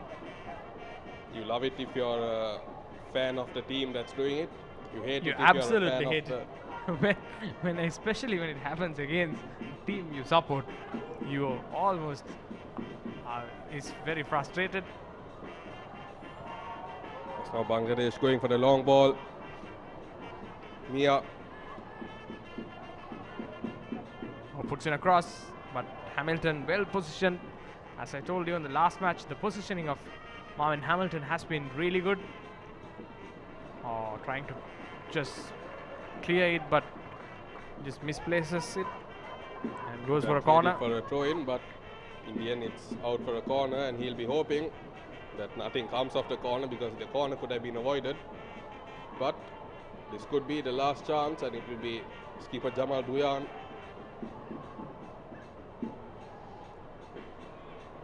Every one of Sri Lanka's players rightfully inside the box. Headed away, and Sujan Pereira. Oh, and a follow-up effort. Well over the crossbar. Number 12. He is the villain for Bangladesh. Shushanto Tripura from Bangladesh trying to score. But Sujan, what a save that was. Absolutely. I've said it before. I'll say it again. Sujan Pereira has made some mind-blowing saves. That wasn't the most impressive one, but it was a save nonetheless. As referee blows the whistle for half-time, but what a let-off. Sujan Pereira made the initial save, but it spilled into Tripura's path, and he was unable to keep it goal-bound, and he hit it well over the crossbar. And the scoreline remains 1-0 to Sri Lanka, but Sujan Pereira down in some discomfort after the half-time whistle. And Sri Lankan fans will not be liking this side. But definitely would like the scoreline. It's 1-0, so they will want Sujan Pereira back on the field for the second half. If you take a look at some of the highlights of the first half. And it was Kavin Dushan who headed, a very small man, but still going for the heading. Unfortunately, he was substituted off due to an injury. And again, Sri Lanka trying to strike, and Wasim Rasik's that strike was really good, but eventually getting the goal back, and that's the first goal and the only goal of the match. Absolutely, Wasim Razik making his 5th goal of the tournament. His 7th goal for Sri Lanka overall. As we see that penalty and the penalty miss and the mind games from Sujan Pereira before that final chance. A brilliant save by Sujan Pereira before Tripura skied the shot over the crossbar. And at half time it's Sri Lanka 1, Bangladesh 0.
halftime discussion of Prime Minister Mahinda Rajapaksa Trophy 2021. And today's game, Sri Lanka versus Bangladesh, with the first half done.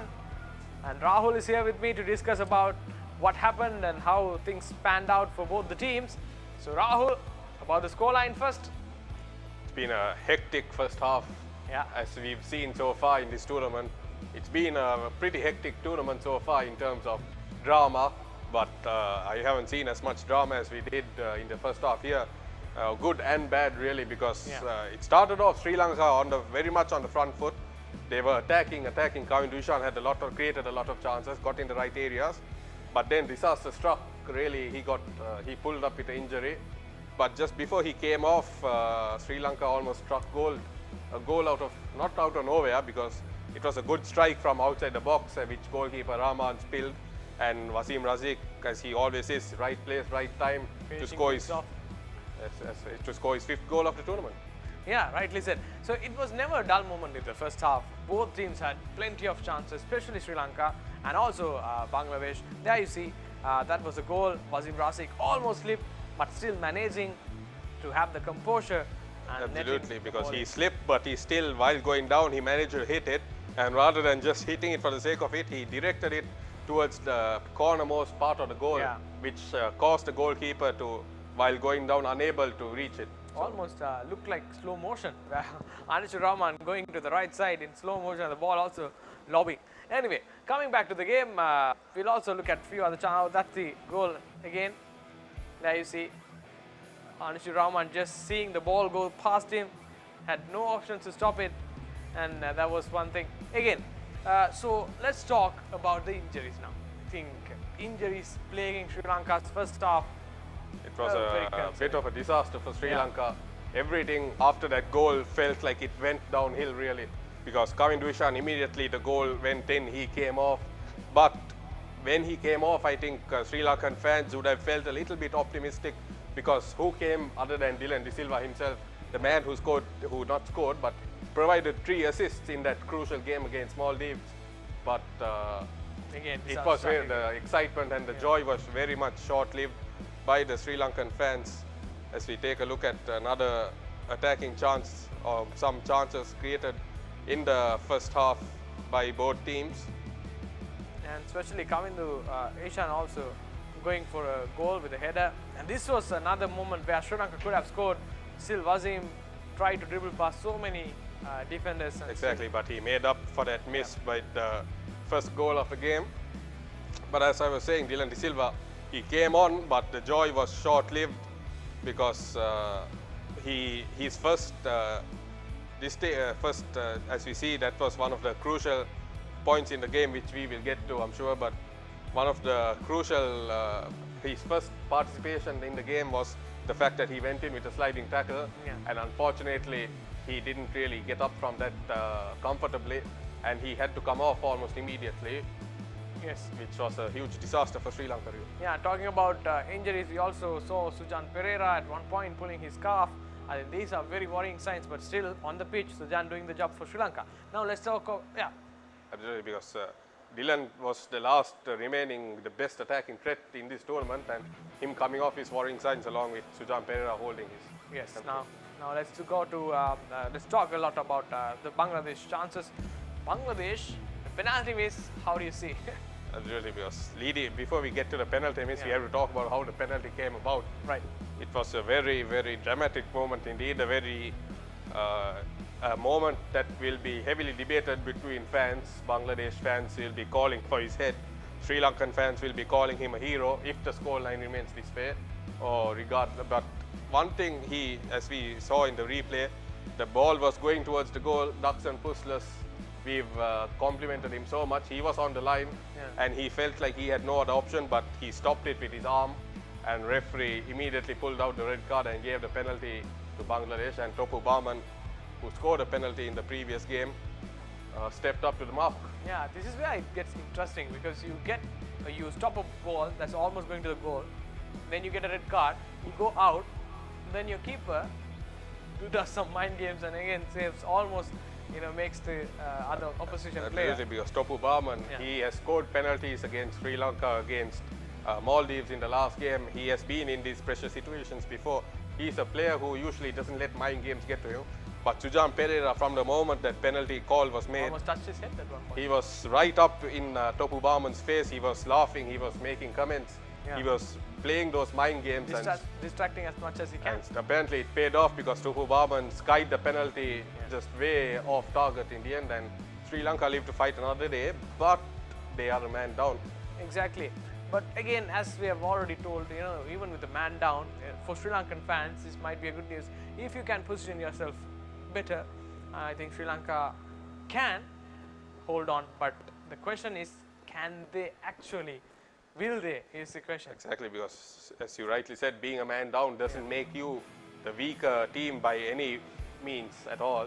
They can, if they keep putting the pressure in the right moments on the Bangladesh players, the Bangladesh defense, it could still create trouble. They could, by no means, they cannot get a second goal and keep piling on the pressure, but they need to keep at it. They can't just sit back thinking that, okay, we are a man down, we need to defend, we need to park the bus. Yeah. If they go to park the bus, that could open up so many chances for Bangladesh to keep knocking on the door and break down and they only need one goal, mind you, because if they equalize, that means that the whole picture changes and that Bangladesh go through. Yeah, so how do you see about the second half? Any predictions now, from now on? It's very crucial what both managers do, because both managers need to make sure that they do the team talks properly, and it will be an exciting second half for sure, and we'll be coming to you soon with the live action. Yes, that's it from the halftime discussion. Thank you.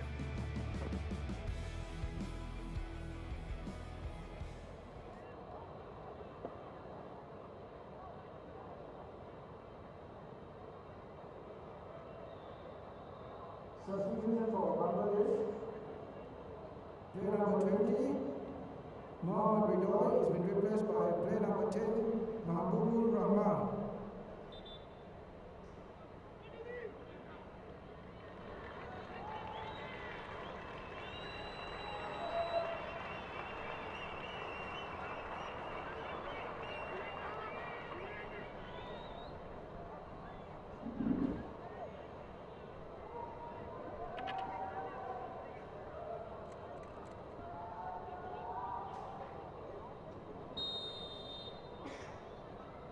That's the start of the second half. Bangladesh with the ball. Topu Barman. It will be interesting to see, as we see a substitution has happened at half-time. Sasanga Dilhar had a good game, as Chamod Dilshan already with his first contribution, a defensive one. His height coming to his advantages. Follow-up cross cleared away temporarily, but danger still not clear. As now Jamal Buyan. Bangladesh knocking on the door in the first few seconds of the second half. And Chamod Dilshan. Almost like a wall there, making sure the crosses don't get to the right person. Does that show the intent of Sri Lanka in the second half? They made a defensive substitution. As we see, a wasted crossed attempt out for a goal kick.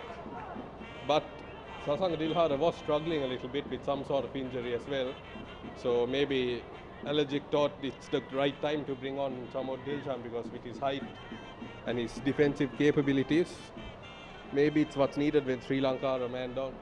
Yeah, also I think in the start of the match we were talking about how Dylan didn't start, but maybe he already had a niggle. So he wasn't in a very perfect position to start. We never know. We never know, but it's safe to say that it didn't work out the way anyone expected. And hopefully he will be okay. As a high foot there, but referee, I think, pulling it back, and he's just warning Shazni there. He went in with a high foot. Just getting off with a warning on that occasion, and Bangladesh taking the free kick quickly. Now Rahmat. It's clear Bangladesh are going all attacking in this second half. As the cross, Sujan only managed to get a fingertip to it. As Chamod Dilshan powering off the attacker. I see just motoring like a bulldozer in the middle of so many players. I wasn't sure if he was doing the right thing by keeping hold of the ball, but in the end it worked out in Sri Lanka's favour. And you can see Alajic just giving some feedback to the tall defender. If, as we said in the beginning, a 1-0 win for Sri Lanka is enough, but can they hold on, can they extend? Only time will tell. Bangladesh fans, they need just one goal to be the team to join Seychelles in the final.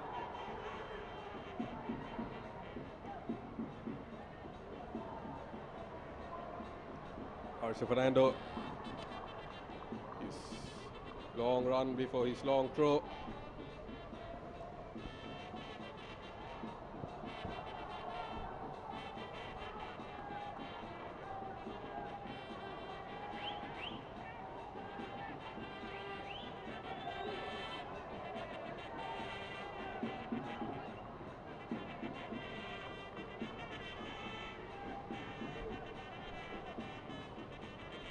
Now Bangladesh going for another attack. Cleared out for a throw-in high up the field.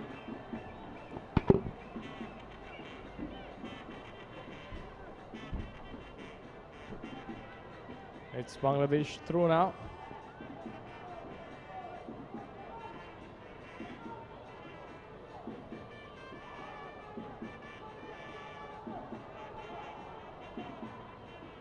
And puts the ball into the box.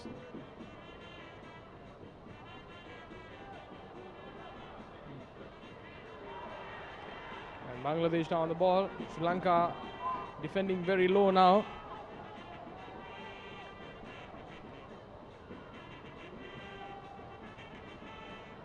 You can see almost 1, 2, 3, 4, 5, 6 defenders sometimes just making the line there for Sri Lanka.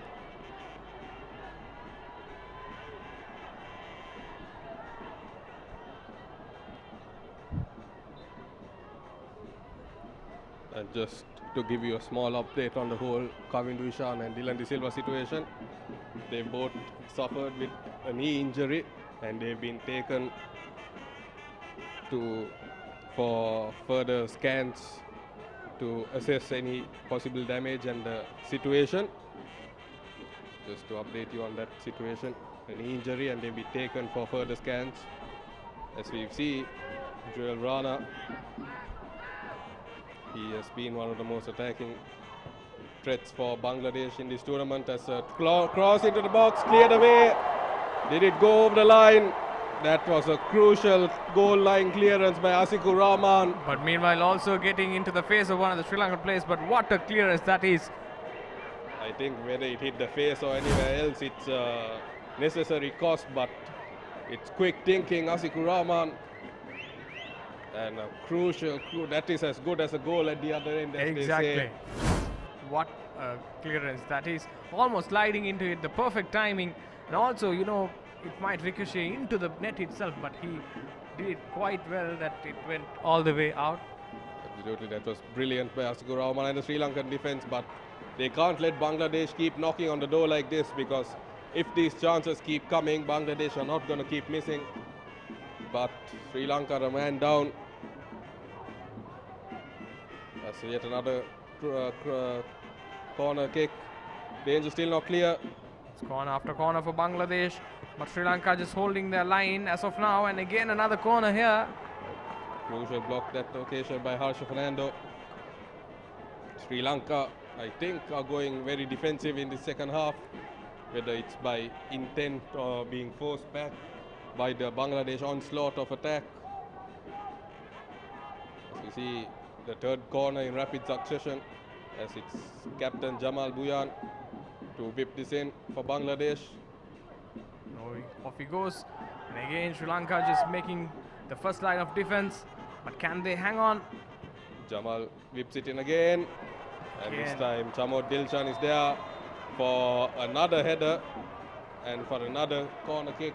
I think it's almost corners the last 2-3 minutes, but still Sri Lanka just hanging on there. Bangladesh trying all they can, but in fact it's not a corner, it's a goal kick. Good work by Chamod Dilshan. It looks like his header deflected off the Bangladeshi player for a goal kick. and Sri Lanka finally get to breathe a little. Yes, rightly said.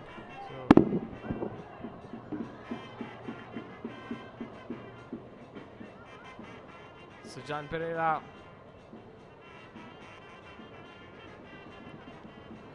launches the ball into the night sky.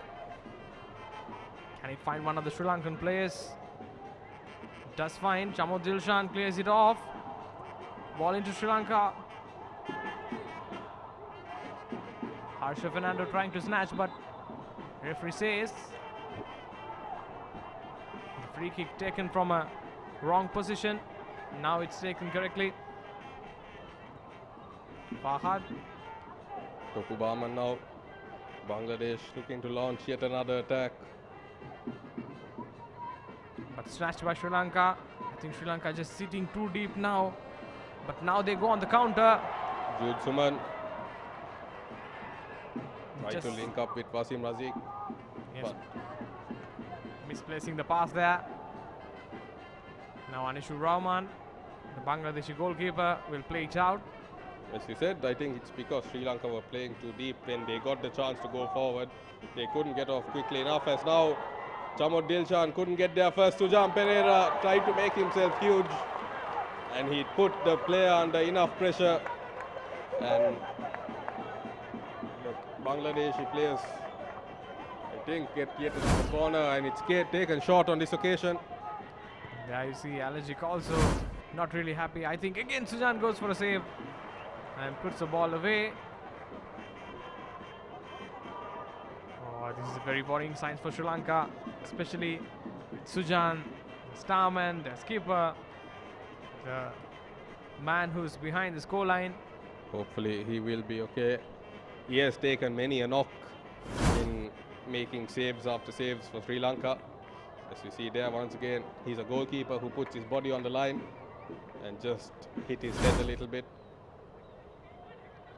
Sri Lanka making sure they hang on as long as they can, as hard as they can, as far as they can. They need to try and stop this onslaught of attacks from Bangladesh, because if they keep coming, it could be just a matter of when and not if Bangladesh equalize. Rightly said, Rahul. Even I wanted to say the same thing, because by the way the game is going, you never know. Bangladesh might get one of those chances just into that net. And medication being given to Sujan. He's back on his feet. Bangladesh, I think this is the right time for Bangladesh to attack Sri Lanka. And they do have a corner which they are waiting and ready to take. And fortunately, Sri Lankan custodian back on his feet and looks okay to continue.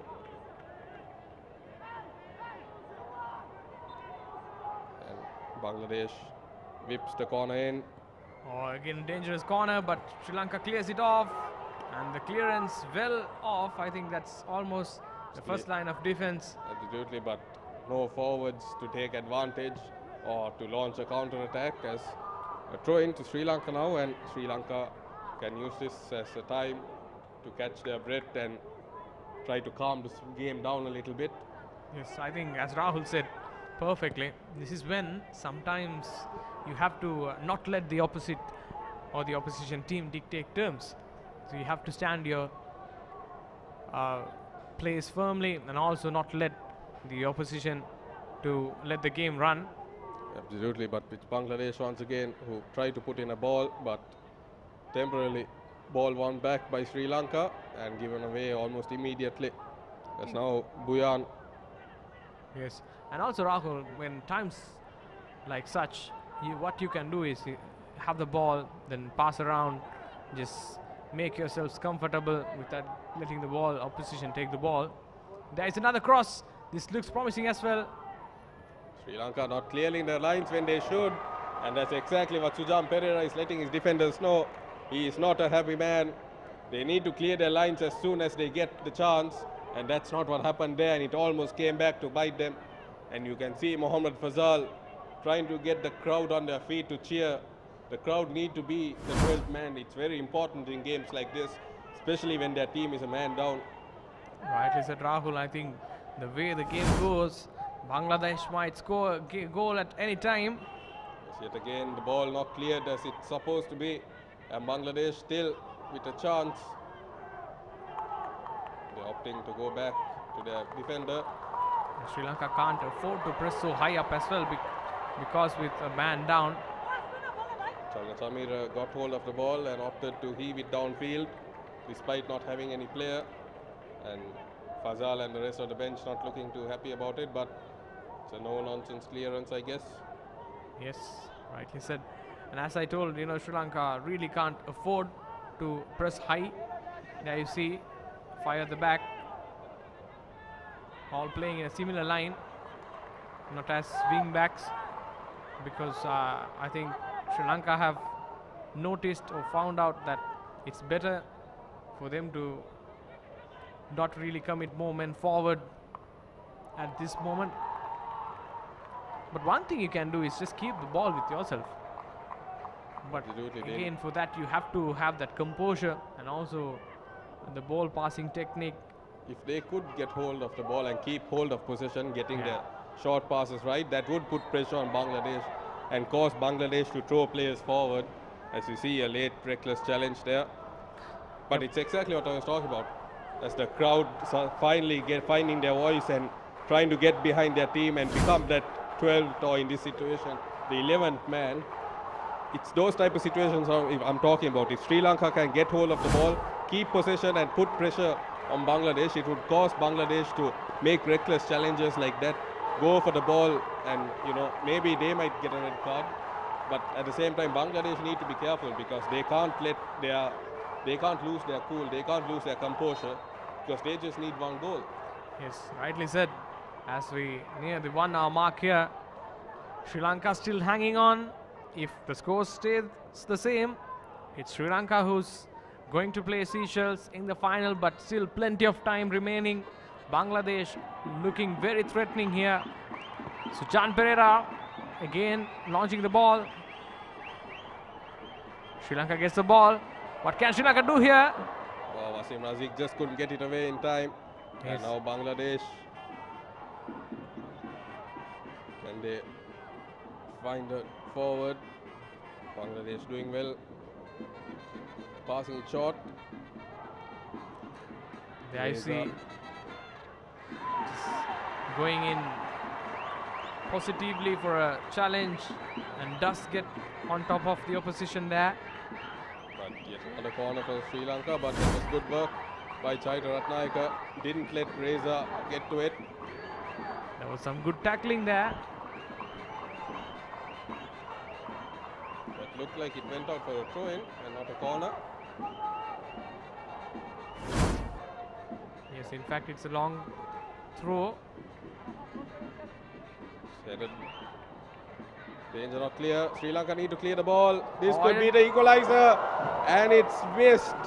Topu Barman and Sujan Pereira once again in some discomfort on the ground. Bangladesh need to get their shooting boots done right. I think You saw Sujan may have overstretched himself while making himself big. And Topu Barman might still be hearing Sujan's voice in his head from that earlier penalty as we look at the replay. absolutely dislike it if he's still hearing it, Rahul. But again, Bangladesh really not having the composure.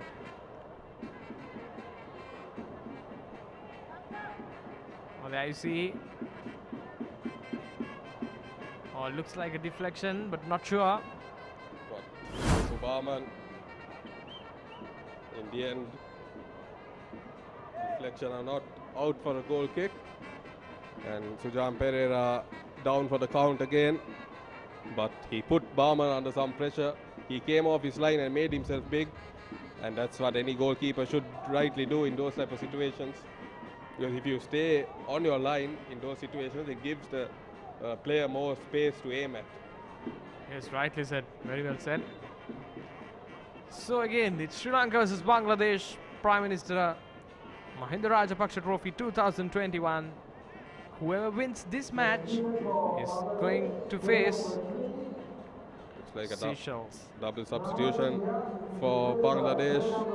Number 2 and 22 are coming on.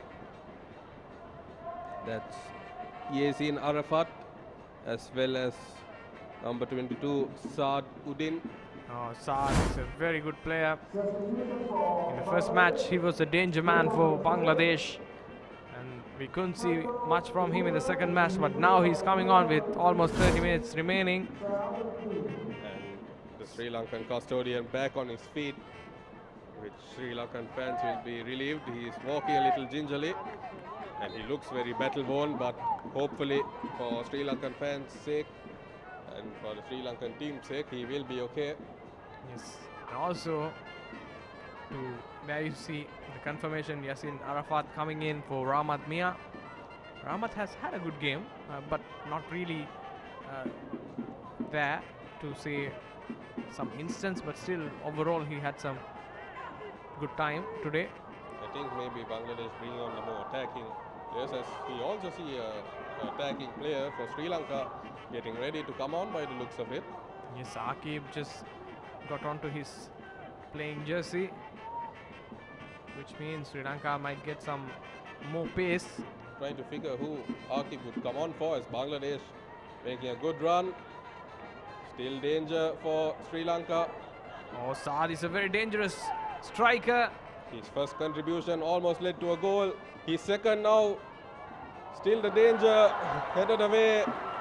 And Sri Lankan fans appreciating and applauding that defensive effort. Sri Lanka just putting all of their body into defense now, just desperately Danger defending. Still there, and almost the player went sliding in. Rakib Hussain on that occasion, but just a touch too far. Yes, a good idea there by Bangladesh. If you can't break the defense, just go over it. A good through ball, a lofted ball. But unfortunately for Bangladesh, their forward couldn't get at the end of the ball. Now Sujan just looking for options. Sri Lanka hanging on. Sujan has been to war in this game. Yes, almost.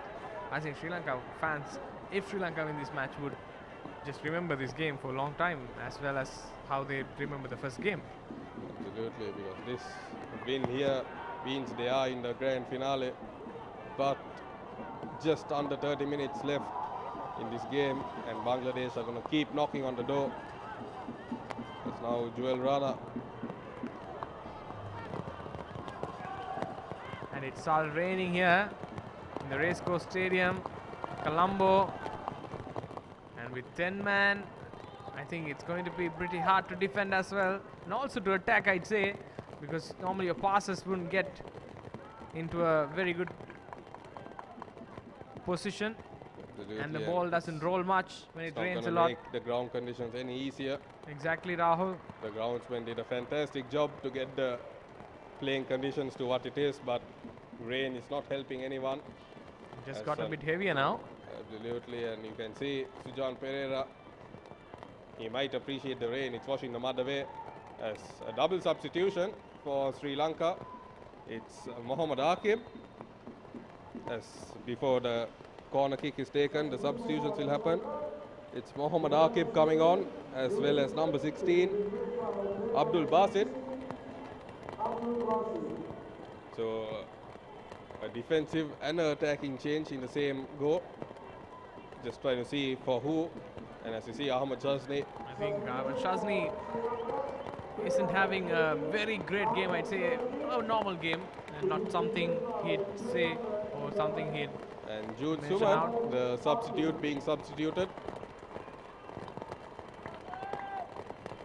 Tactical change, I guess. These things happen in these type of situations, really. So a couple But of, hopefully it's the right call for Sri Lanka. yeah, and also a couple of substitutes substituted for Sri Lanka today, from Dylan and also Jude Suman. Both of them came in as substitutes, but also left the field. Jude Suman did really well since he came on, and hopefully it won't affect Sri Lanka adversely. But Bangladesh now, Jamal Bhuyan whips it in, and a header just over the crossbar. Is It it had that? Sujan Pereira worried for a second. Yes, Rahul. Is it that day for Bangladesh? Whatever they try doesn't come along. Sometimes you have days like that, and the fans are very low vocal. Yes, The rain not dampening the fan spirits, Yes. but the Sri Lankan fans need to keep it up. They need their voices to be continuing for the whole 90 minutes. It will give the Sri Lankan players some fighting spirit, but Bangladesh are not a team that are going to stay back. As Sujan Pereira slips in the mud, but fortunately not too affected, and challenged by Aseku Rahman. And Sri Lankans would keep an eye on the watch as well. As the time takes off, every minute is almost gold here. Absolutely, and these conditions really test the skill of players, A heavy challenge, I'd say, a very physical challenge.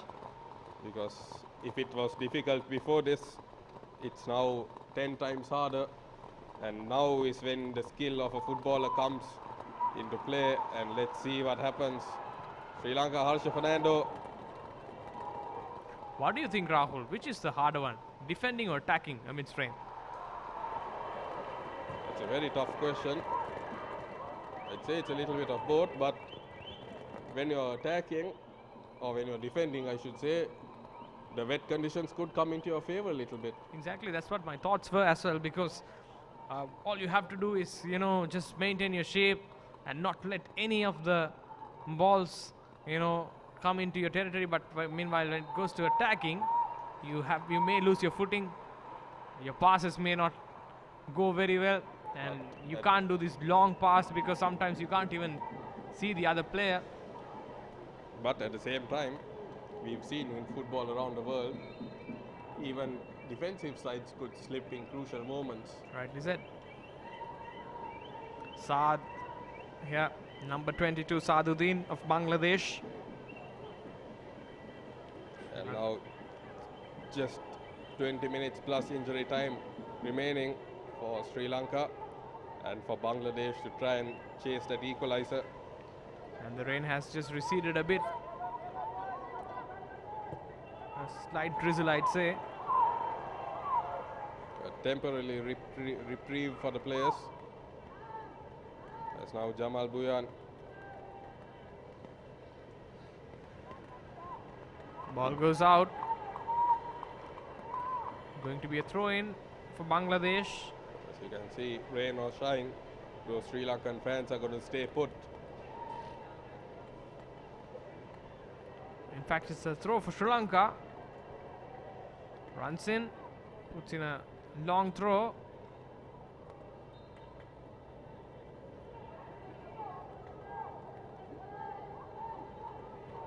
Now Bangladesh take it quickly.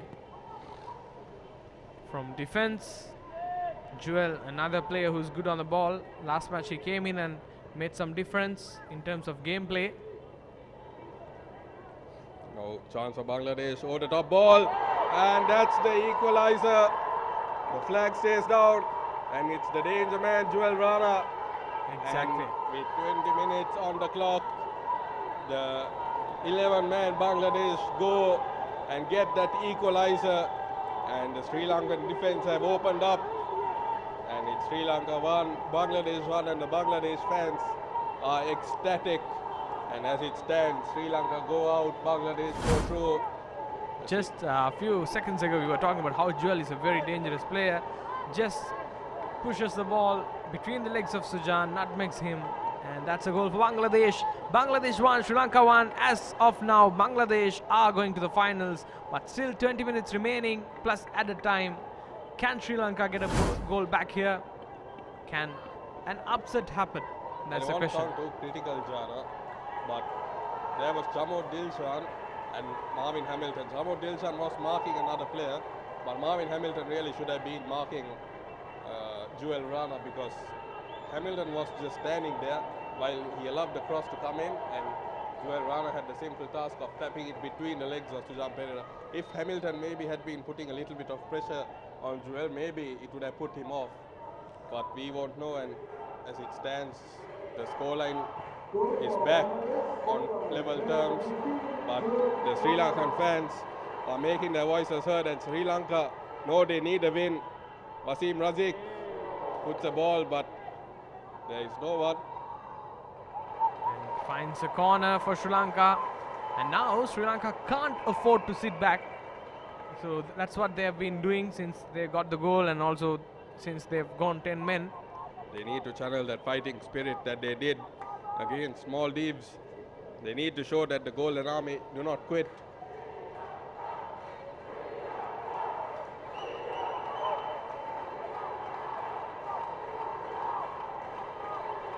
Tamira whips it in. Oh, it didn't find a teammate. Danger still not cleared. Ball still with Sri Lanka. Twisting, turning, looking for options. Goes to the option on the right side. Possession now taken by Bangladesh. Bangladesh would try and sit back at the moment because they've got into level terms. Sri Lanka putting up some good attacks here since they conceded the equalizer. But going the Bengal Tigers' way on this occasion.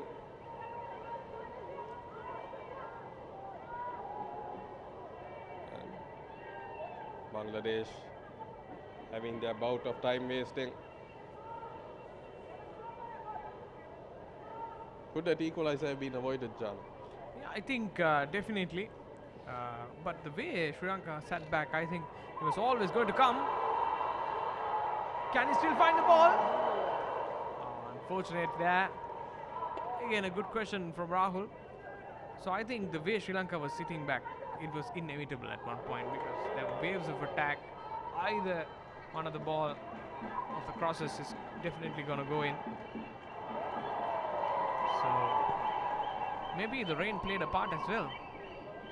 But it's good to see that Sri Lanka, since that goal, have been trying to launch an attack. But it's now on the counter. Jewel Rana, the man who scored the equalizer. Player goes down. Referee ignores him. But ball back with Bangladesh. They have a man advantage. Sliding tackle. Danger still not cleared, but Hamilton finally heaps it away. And play continues.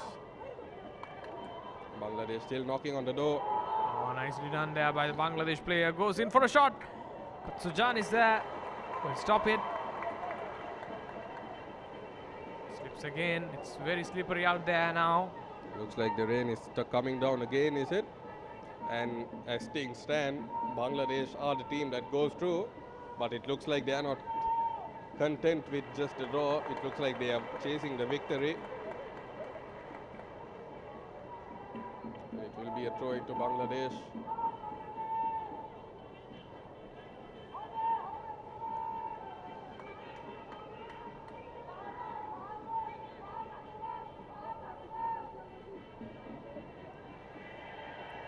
Play down there for Sri Lanka. Referee playing advantage. Going to be a throw in here. You can see fans flocked at the other end of the ground here. Free kick taken quickly, somewhat, and now Wasim. Tamira looks to link up with a long ball, but No accuracy at all. no one on the same wavelength. Looks like Chamod Dilshan has moved to a forward position. Maybe to try and use his height as an advantage.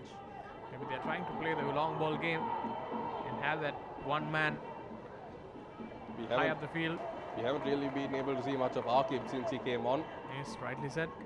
And Harsha Fernando walking gingerly.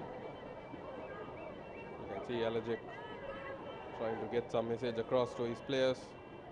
Bangladesh, can they get across into the box? Maybe get the second goal. Tamira needs to clear the danger before it's too late. Fernando links up well with Asikur Rahman. Asikur wasted ball, and you can hear the frustrations of the fans. He had an option on the far right corner. It's like we said in the pre-match talk, Jana. Sri Lanka need to stop throwing away position with silly pro passes and crosses, and it's a perfect example of what we saw there. Rightly said. I think the ball retaining of the ball position, also the ball progression, both has been an issue for Sri Lanka since the first match. Especially when you're a man down, you can't afford to keep giving away possession cheaply. Yes. So As things stands now, Bangladesh 1, Sri Lanka 1, but on the points table it's Bangladesh who'd go to the next round, that's the finals.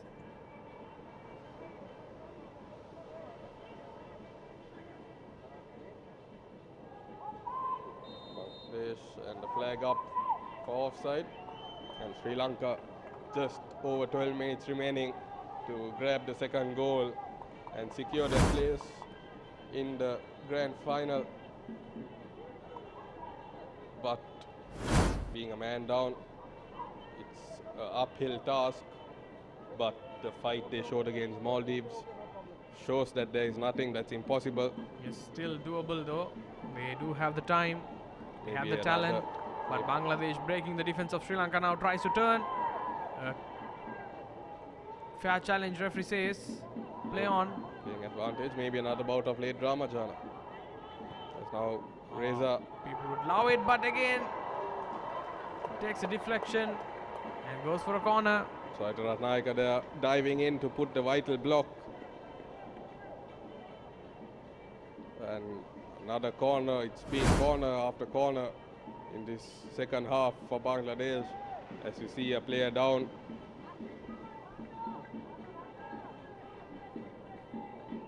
And Bangladesh players know the situation.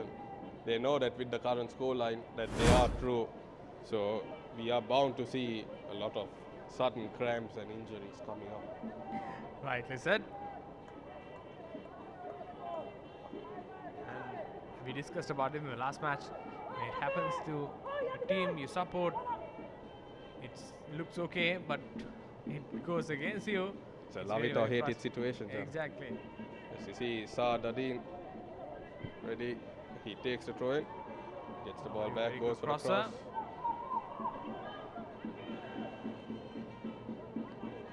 Bangladesh still in the game here.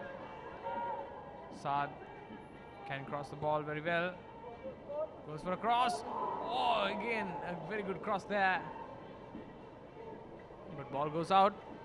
Jamal Buyan, think he was trying to find a player in the box with the cross, but Sujam Pereira, I think, just lost sight of the ball in the lights. But in the end, palmed it away, and it's a throw into Bangladesh. And just over 10 minutes remaining of regulation time. Sri Lanka, as I said before, it's just one goal to change the whole complexion of the game, and that's exactly what has happened for Bangladesh. Yes, And now suddenly the crowd is also have gone a bit quiet, but still they're trying all they can. Exactly, now Sri Lanka need to throw the kitchen sink at it. Wasim Razik shouting for the players to come and join him up top.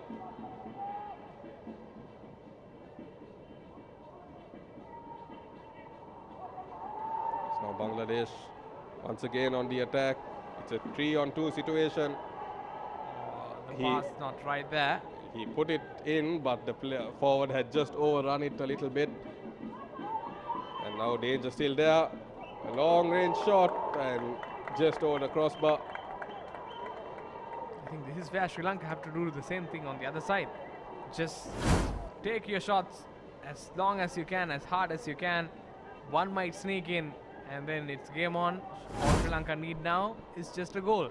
Absolutely, if they can go and start knocking on the door at the other end, it will put Bangladesh under some pressure, and that's exactly what Sri Lanka needs right now, because they are running out of time.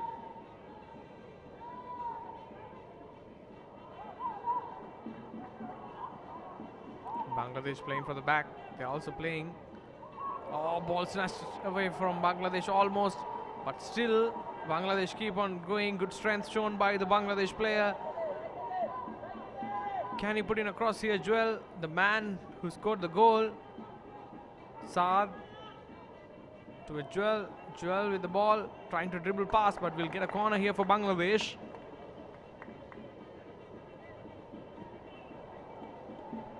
And yet another corner for the Bengal Tigers. Asikur Rahman, whole of Sri Lanka looking extremely exhausted. This is what happens when you're a man down.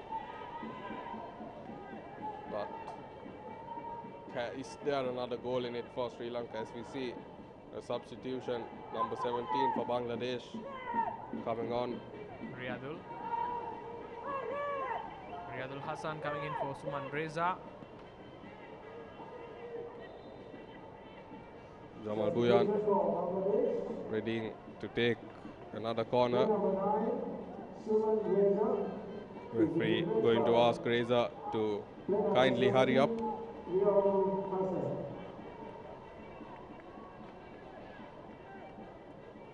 One good thing is this game has been played in a very pacey manner.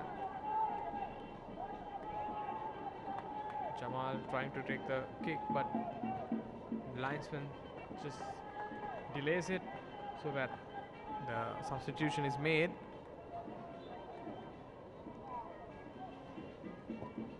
Jamal whips it in, and looks like it will be another corner. Deflected off a Sri Lankan defender there.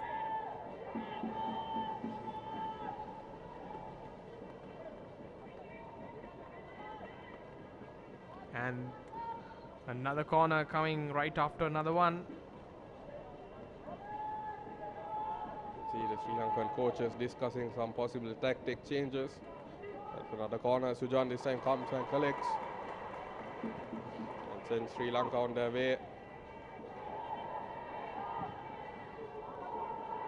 This time Sujan, you can see how slippery the ball is, the outfield is.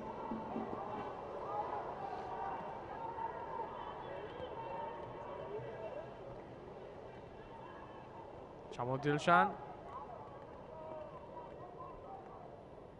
Tackle coming from the back, but Bangladesh still keep hold of the possession. Oh, good sliding tackle there by Sri Lanka. But Bangladesh once again in possession. It's attack after attack. It's the advantage of being a man up. That's now Joel Rana, and once again an important save by Sujan Pereira to keep Sri Lanka's hopes alive. And also the defense really switching off there.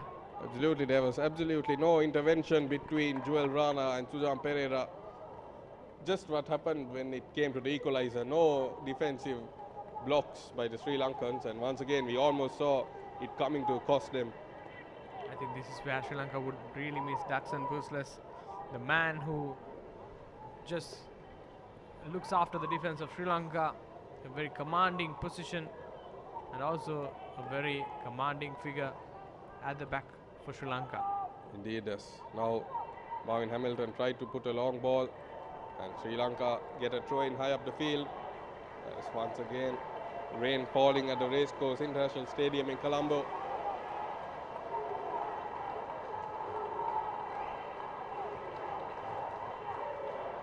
Sri Lankan fans trying to cheer on their players. Just under 5 minutes remaining in this final first stage game of the Prime Minister Mahinda Rajapaksa Trophy. Sri Lanka need a win here to go through to the final against Seychelles. A long throw in. Can something come of this situation? Puts in a long throw. Chamo Dilshan waiting, but unfortunately couldn't find anything. And a follow-up header, just a little too powerful, straight into the arms of goalkeeper Rahman. And now Rahman tries to send Bangladesh on a counter-attack. Joel Rana couldn't do much with it. Sri Lanka winning the ball back.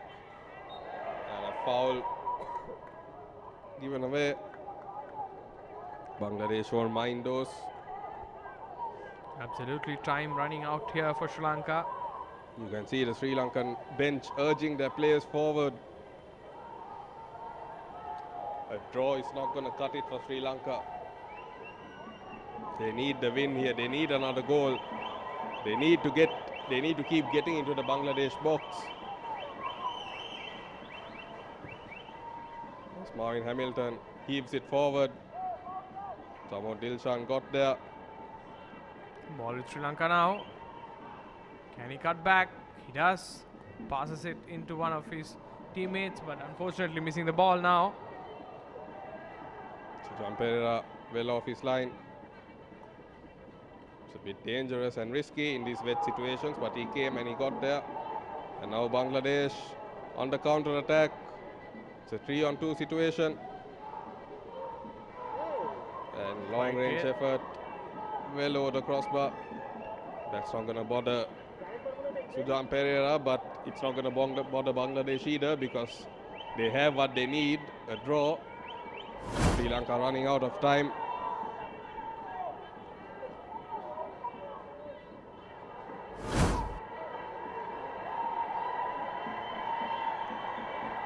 Oh, you can see Bangladesh player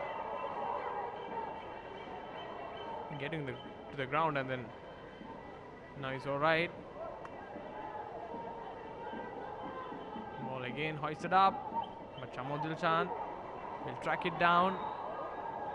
Sri Lanka really should stop playing these aimless long balls, rather find good quality passes, even if it's simple ones. Just try to keep hold of the ball. Suddenly you'll get some good opportunities. Against Maldives, they didn't get those 4 goals by putting these long balls. They played some good short passes, and Dylan was able to link up with some short passes, but that's not what's happening here. This now once again allows Bangladesh to win possession back, but now Sri Lanka, they're running out of time here, and now once again the through ball just too heavy, and the goalkeeper able to come and clear before Wasim Razik could get to it. Now Bangladesh just looking, would love to run down the time. And very good pass that from Bangladesh, but Sujan Pereira will come and try to clear the ball. Sri Lanka onto the ball now. Marvin Hamilton. Just small, simple passes is what you need at this moment to break a defense. In the final minute of regulation time, as we wait to see how much added time there will be, as now Chalna Chamira, a good ball, can he find a player? He has options. Urging Chamod Dilshan forward. Chamod Dilshan going back to Abdul Basit. I don't think Abdul Basit was expecting it, but he continues, and Chaitra Ratnayaka with a poor touch gives it away quite cheaply. I think even though he knew there was a player right between him and the receiver. Oh, it's a penalty! And a penalty for Sri Lanka. This is a huge opportunity, but it cannot be wasted. It was, I think, referee signaling a handball, and who is going to take it? They need to be aware of mind games. We need to see a replay, but the Sri Lankan fans on their feet. This could be a historic moment for football in Sri Lanka. Sujan Pereira coming all the way up, and it's going to be Wasim Razik. Man with so much of experience. Man Historic. who has put 5 goals. Absolutely, another bit of late drama in the Prime Minister Mahinda Rajapaksa trophy. And Wasim Razik, he needs to make sure no mind games happen on this occasion. Wasim Razik against the Bangladeshi goalkeeper Anisur Rahman to put Sri Lanka in the grand finale of the Prime Minister Mahinda Rajapaksa trophy. Wasim Razik has all the skill in the world. Anisur Rahman making himself big. Wasim Razik on the ball. Have to make sure everyone's on the line. Wasim Razik with the whole of Sri Lanka behind him to put Sri Lanka in the final. He has done it! Wasim Razik, the second goal and the 6th goal for Sri Lanka. And it's 2 to Sri Lanka and 1 to Bangladesh, and the Sri Lankan bench is off the ground and the fans are off their feet. And what a moment could this be, the moment where Sri Lanka are in the grand finale. Seat press and all, I mean, we can see the fans dancing here. Alajic couldn't believe it. Alajic's almost on tears. Wasim Razik scores the all-important goal for Sri Lanka in the 90th minute. Just few minutes remaining from the stoppage Another time. bit of late drama in the Prime Minister Mahinda Rajapaksa trophy. And it's Sri Lanka 2, Bangladesh 1. Wasim Razik went down the middle. And also it's Rahman. he has to be a bit lucky there. Rahman thought he might. He got a leg to it, but he just couldn't keep it out. And the Sri Lankan, the man who is becoming a Sri Lankan legend day by day, Wasim Razik, has his 6th goal of the tournament and his 8th goal overall for Sri Lanka. And Wasim Razik, he will surely go down in the Sri Lankan football history books. A man who made his name in Germany, and now he's making a huge name for himself in Sri Lanka. And the fans are absolutely ecstatic, Jana. Exactly, absolute scenes here, Rahul. Almost giving goosebumps to all of the Sri Lankan fans here. But there is still some time left and Sri Lanka cannot throw this away. Bangladesh will be throwing more than the kitchen sink at it now. Exactly. Sri Lanka have to keep hold of this lead. Because if this is given away, all this will be for nothing. What's going to happen here? How much time will be added on for that goal? It was a moment of reprieve for Sri Lanka out of nowhere. A handball caused the penalty to be given away. And now the fans on their feet. Sujan Pereira came off and rightfully he was fouled. And now Sri Lanka will take all the time they want, I guess.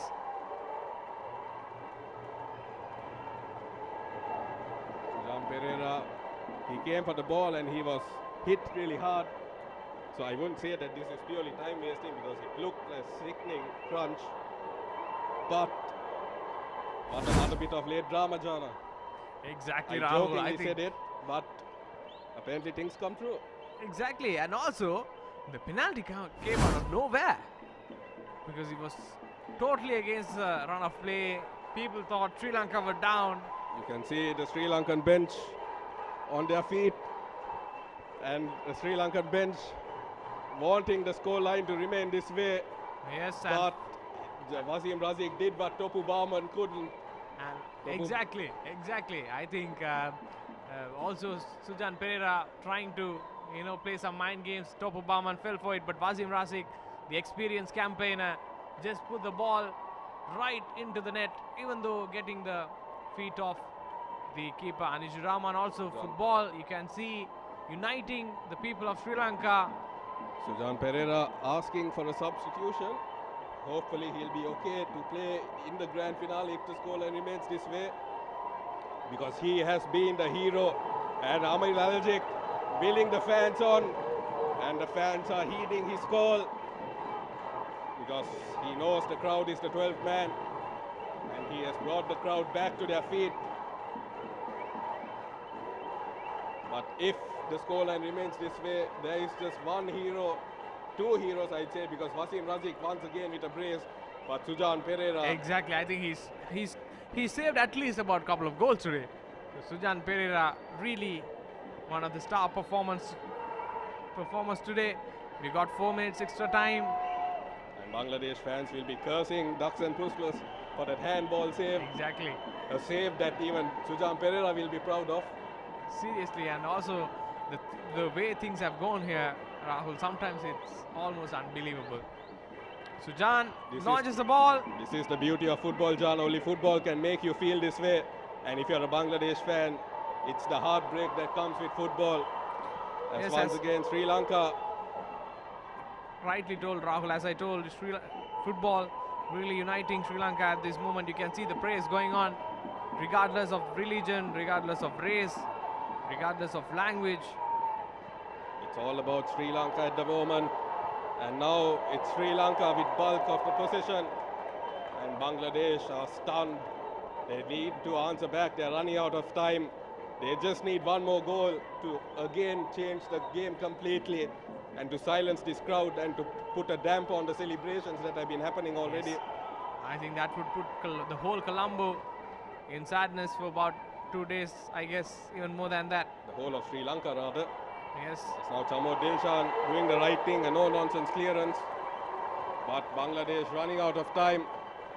Could this be the last opportunity? Rakib Hussain. Bangladesh now just trying to launch it. Sri Lanka trying to defend their hearts out. Can Sri Lanka hold on? Bangladesh in a very interesting position here. Puts in a cross. Someone's there. Sujan's there to the save. Sujan just puts the ball away. The great ball of Sri Lanka stands tall once again. Maybe he should have tried to hold on to it, but he made another save. But a final opportunity for Bangladesh in the form of a corner. They whip it in. Chamo Dilshan's got there first. Exactly. Referee still hasn't blown the whistle. Danger still not clear. Chala Chamira clears it away for a throw-in. Goes around the play and that's the final whistle. Sri Lanka triumphant at the Racecourse Stadium. Sri Lanka 2, Bangladesh 1, and the fans are ecstatic here in the Prime Minister Mahinda Rajapaksa trophy, and Bangladesh cannot believe it. A penalty out of nowhere was the downfall for the Bengal Tigers. And also absolute scenes here in Colombo Racecourse. What a moment this is in terms of Sri Lankan football, Sri Lankan footballing history. This is a moment of history. Absolutely, the beauty of football on full display here in Colombo. And with this amazing result, it's Sri Lanka who go through to the grand finale along with Seychelles. And the Sri Lankan players are in tears. You know, you can see how much this means to them. This was their golden opportunity in front of their home crowd to put on a performance of a lifetime. And when it mattered the most, they played their hearts out with a man down, yet they came out on top. And Sujan Pereira, what a leader, what a captain for Sri Lanka. And there you see players just on tears. Players on tears there. And it's Sri Lanka's first victory on home soil in a long time. Exactly. And what an absolute brilliant performance. And also now Sri Lanka on their way to final. Absolutely, it's a victory for the whole of Sri Lanka, Sri Lankans all around the world. It's a victory Sri Lankans all around the world, no matter where you may be, will be very proud of. They'll all be sharing the tears of the players and the staff alike. The final scoreline is Sri Lanka 2, Bangladesh 1. Sri Lanka makes it into the finals of Prime Minister Mahinda Rajapaksa Trophy 2021. What the a fans, player, what a captain, Sujan Pereira. look The at tears on his face, all the hard passion, work. Rahul, pure passion. That's what you call passion. And He is the legend of Sri Lanka football. He is the great wall of Sri Lanka. And we didn't see it, but clearer than today. And especially with so many injuries coming and so many substitutions, Sri Lanka to hold on to a very strong Bangladesh team. And to be a man down for almost an hour of game time. But Wasim Razik, he had 4 goals against Maldives, 2 goals today, and a penalty in the dying moments of a game is never easy for any player. Yet he kept his calm, he kept his head.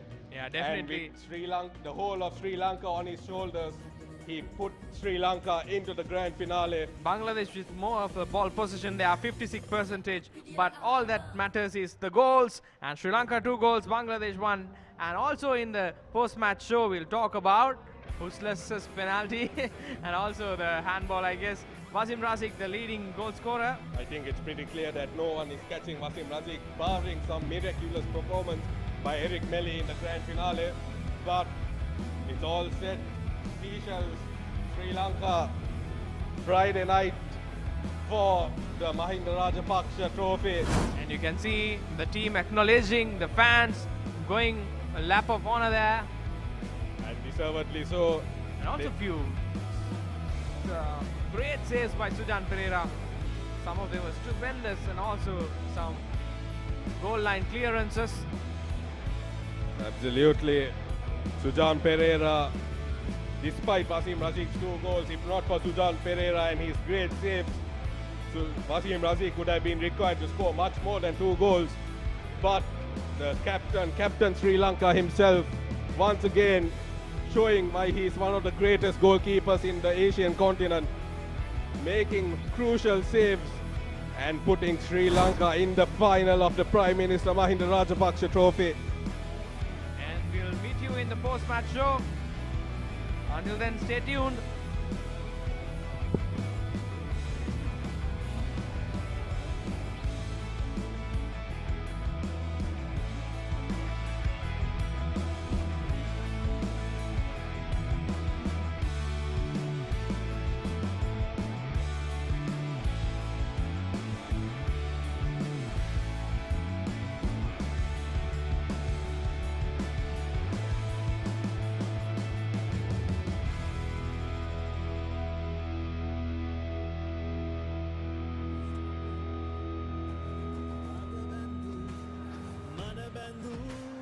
Javakandu unusumai tanatille odadeda pana me singha kelibimai singha dajela devana jay go sharanagena abhimana papanduai ഘോഷാരംഗേന അഭിമാന പാപന്തുവൈ ക്രീഡമേ കண்கள் നോക്കും ഉന്നയെ வெற்றியை நோக்கிய என் பாதைகள் கால்பந்து மைதானம் முழுவதுமே பரவியே வெளியெங்கும் சிங்க ஆற்றல் தெரியுதே කිරුල වෙතම ජව එන්න තුයා වෙලා ජයතම වෙත ජය කෙහෙලිය තාමිනා කාපන්දු හරම පිටිය පුරා පැතිරෙනා කේසරකද සිංහ සවිය දිස්වනා සිංහ දජය ලඟදවන ජය ഘോഷාරංගේන අභිමාන පාපන්දුවයි සිංහ දජය ලඟදවන ජය ഘോഷාරංගේන අභිමාන පාපන්දුවයි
Ladies and gentlemen, the MVP of today goes to player number 13, Mohammad Wasim Razim.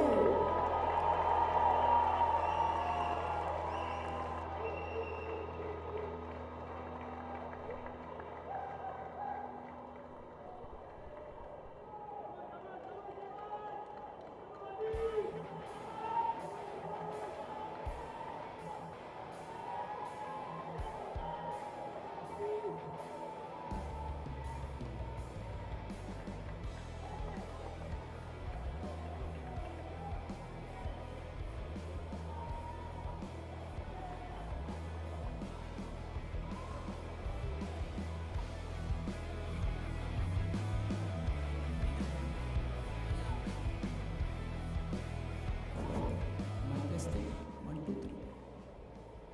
Hello. There's someone from Gurtalava? Gurtalava Kollu? I don't know. Yes, thank you very much. First of all, for the cup. As everyone know, God is the greatest. Ellam polum irevanake.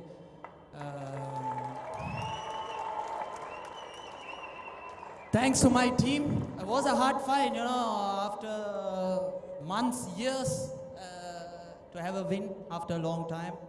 Feel very proud, especially playing at home.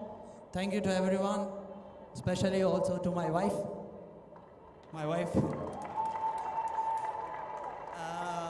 Yes, nothing more to say. Thank you.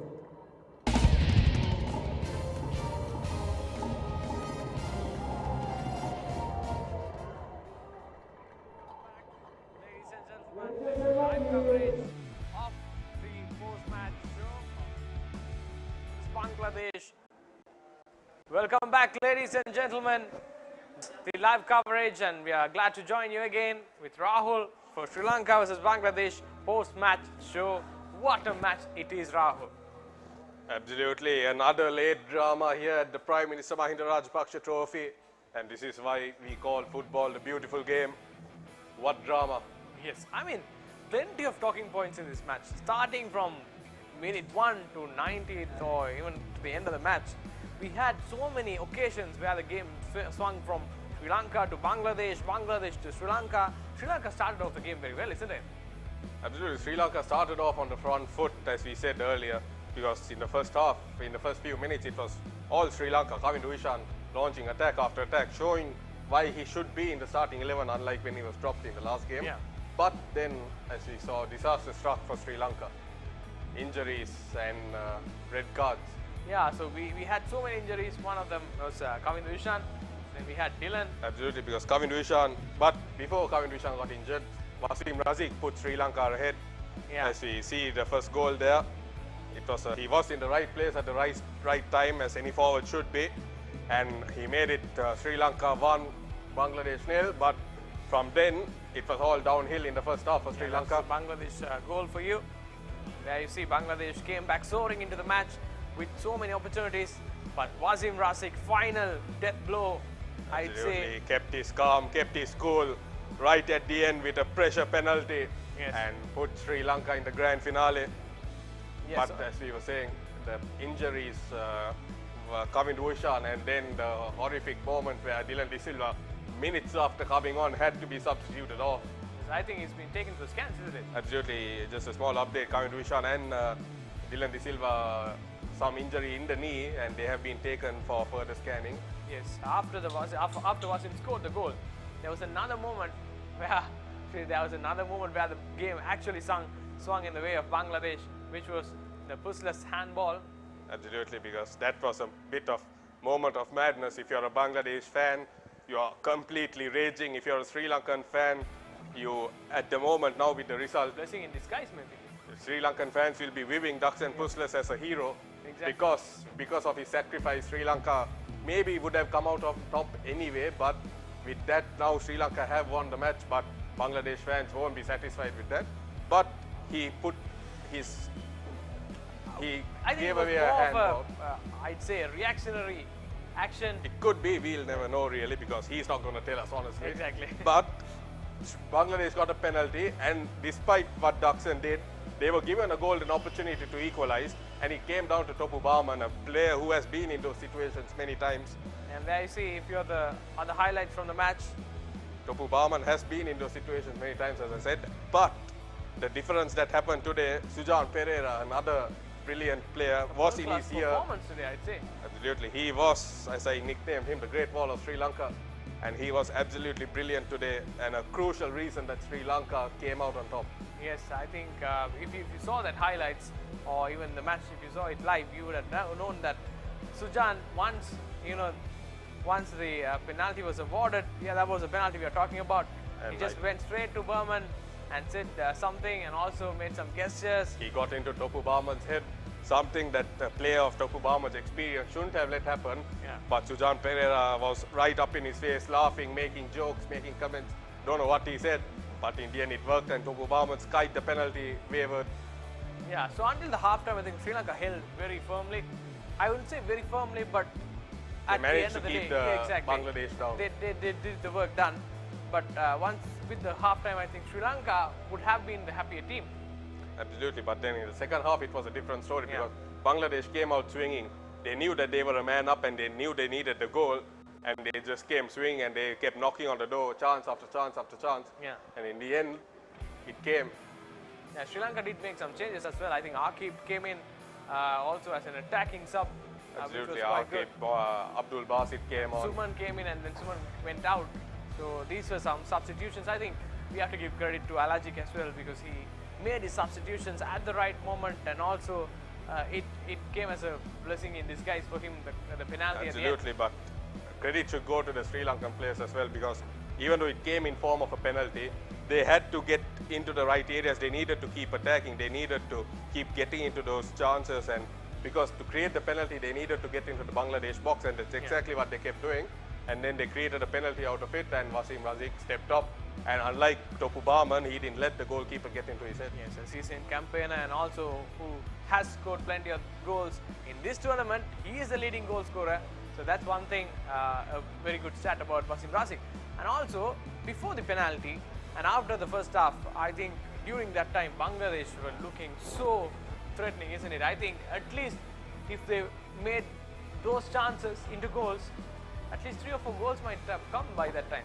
Absolutely, but there were plenty of missed chances from both teams. Yeah. But in the end, Wasim Razik, as we were saying, he got the penalty chance, and he was very calm and collected because in those type of towards the last seconds of the game or last minutes of the game, I should say, when you have a penalty that decides the game, that decides whether your team go into the final with the whole home crowd behind you, it's never an easy task.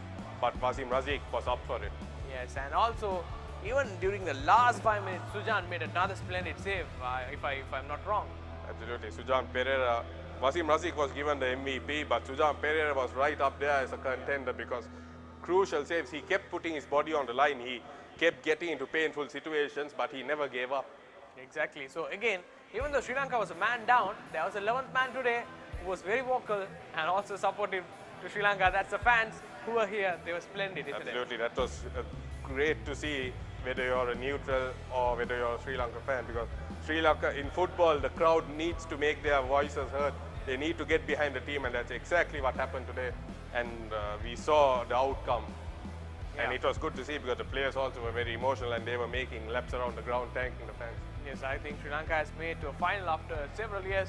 Absolutely, and a victory on home soil after a long time for the fans to see. A great moment for any team. Exactly. Okay, now the question is, now what is the question?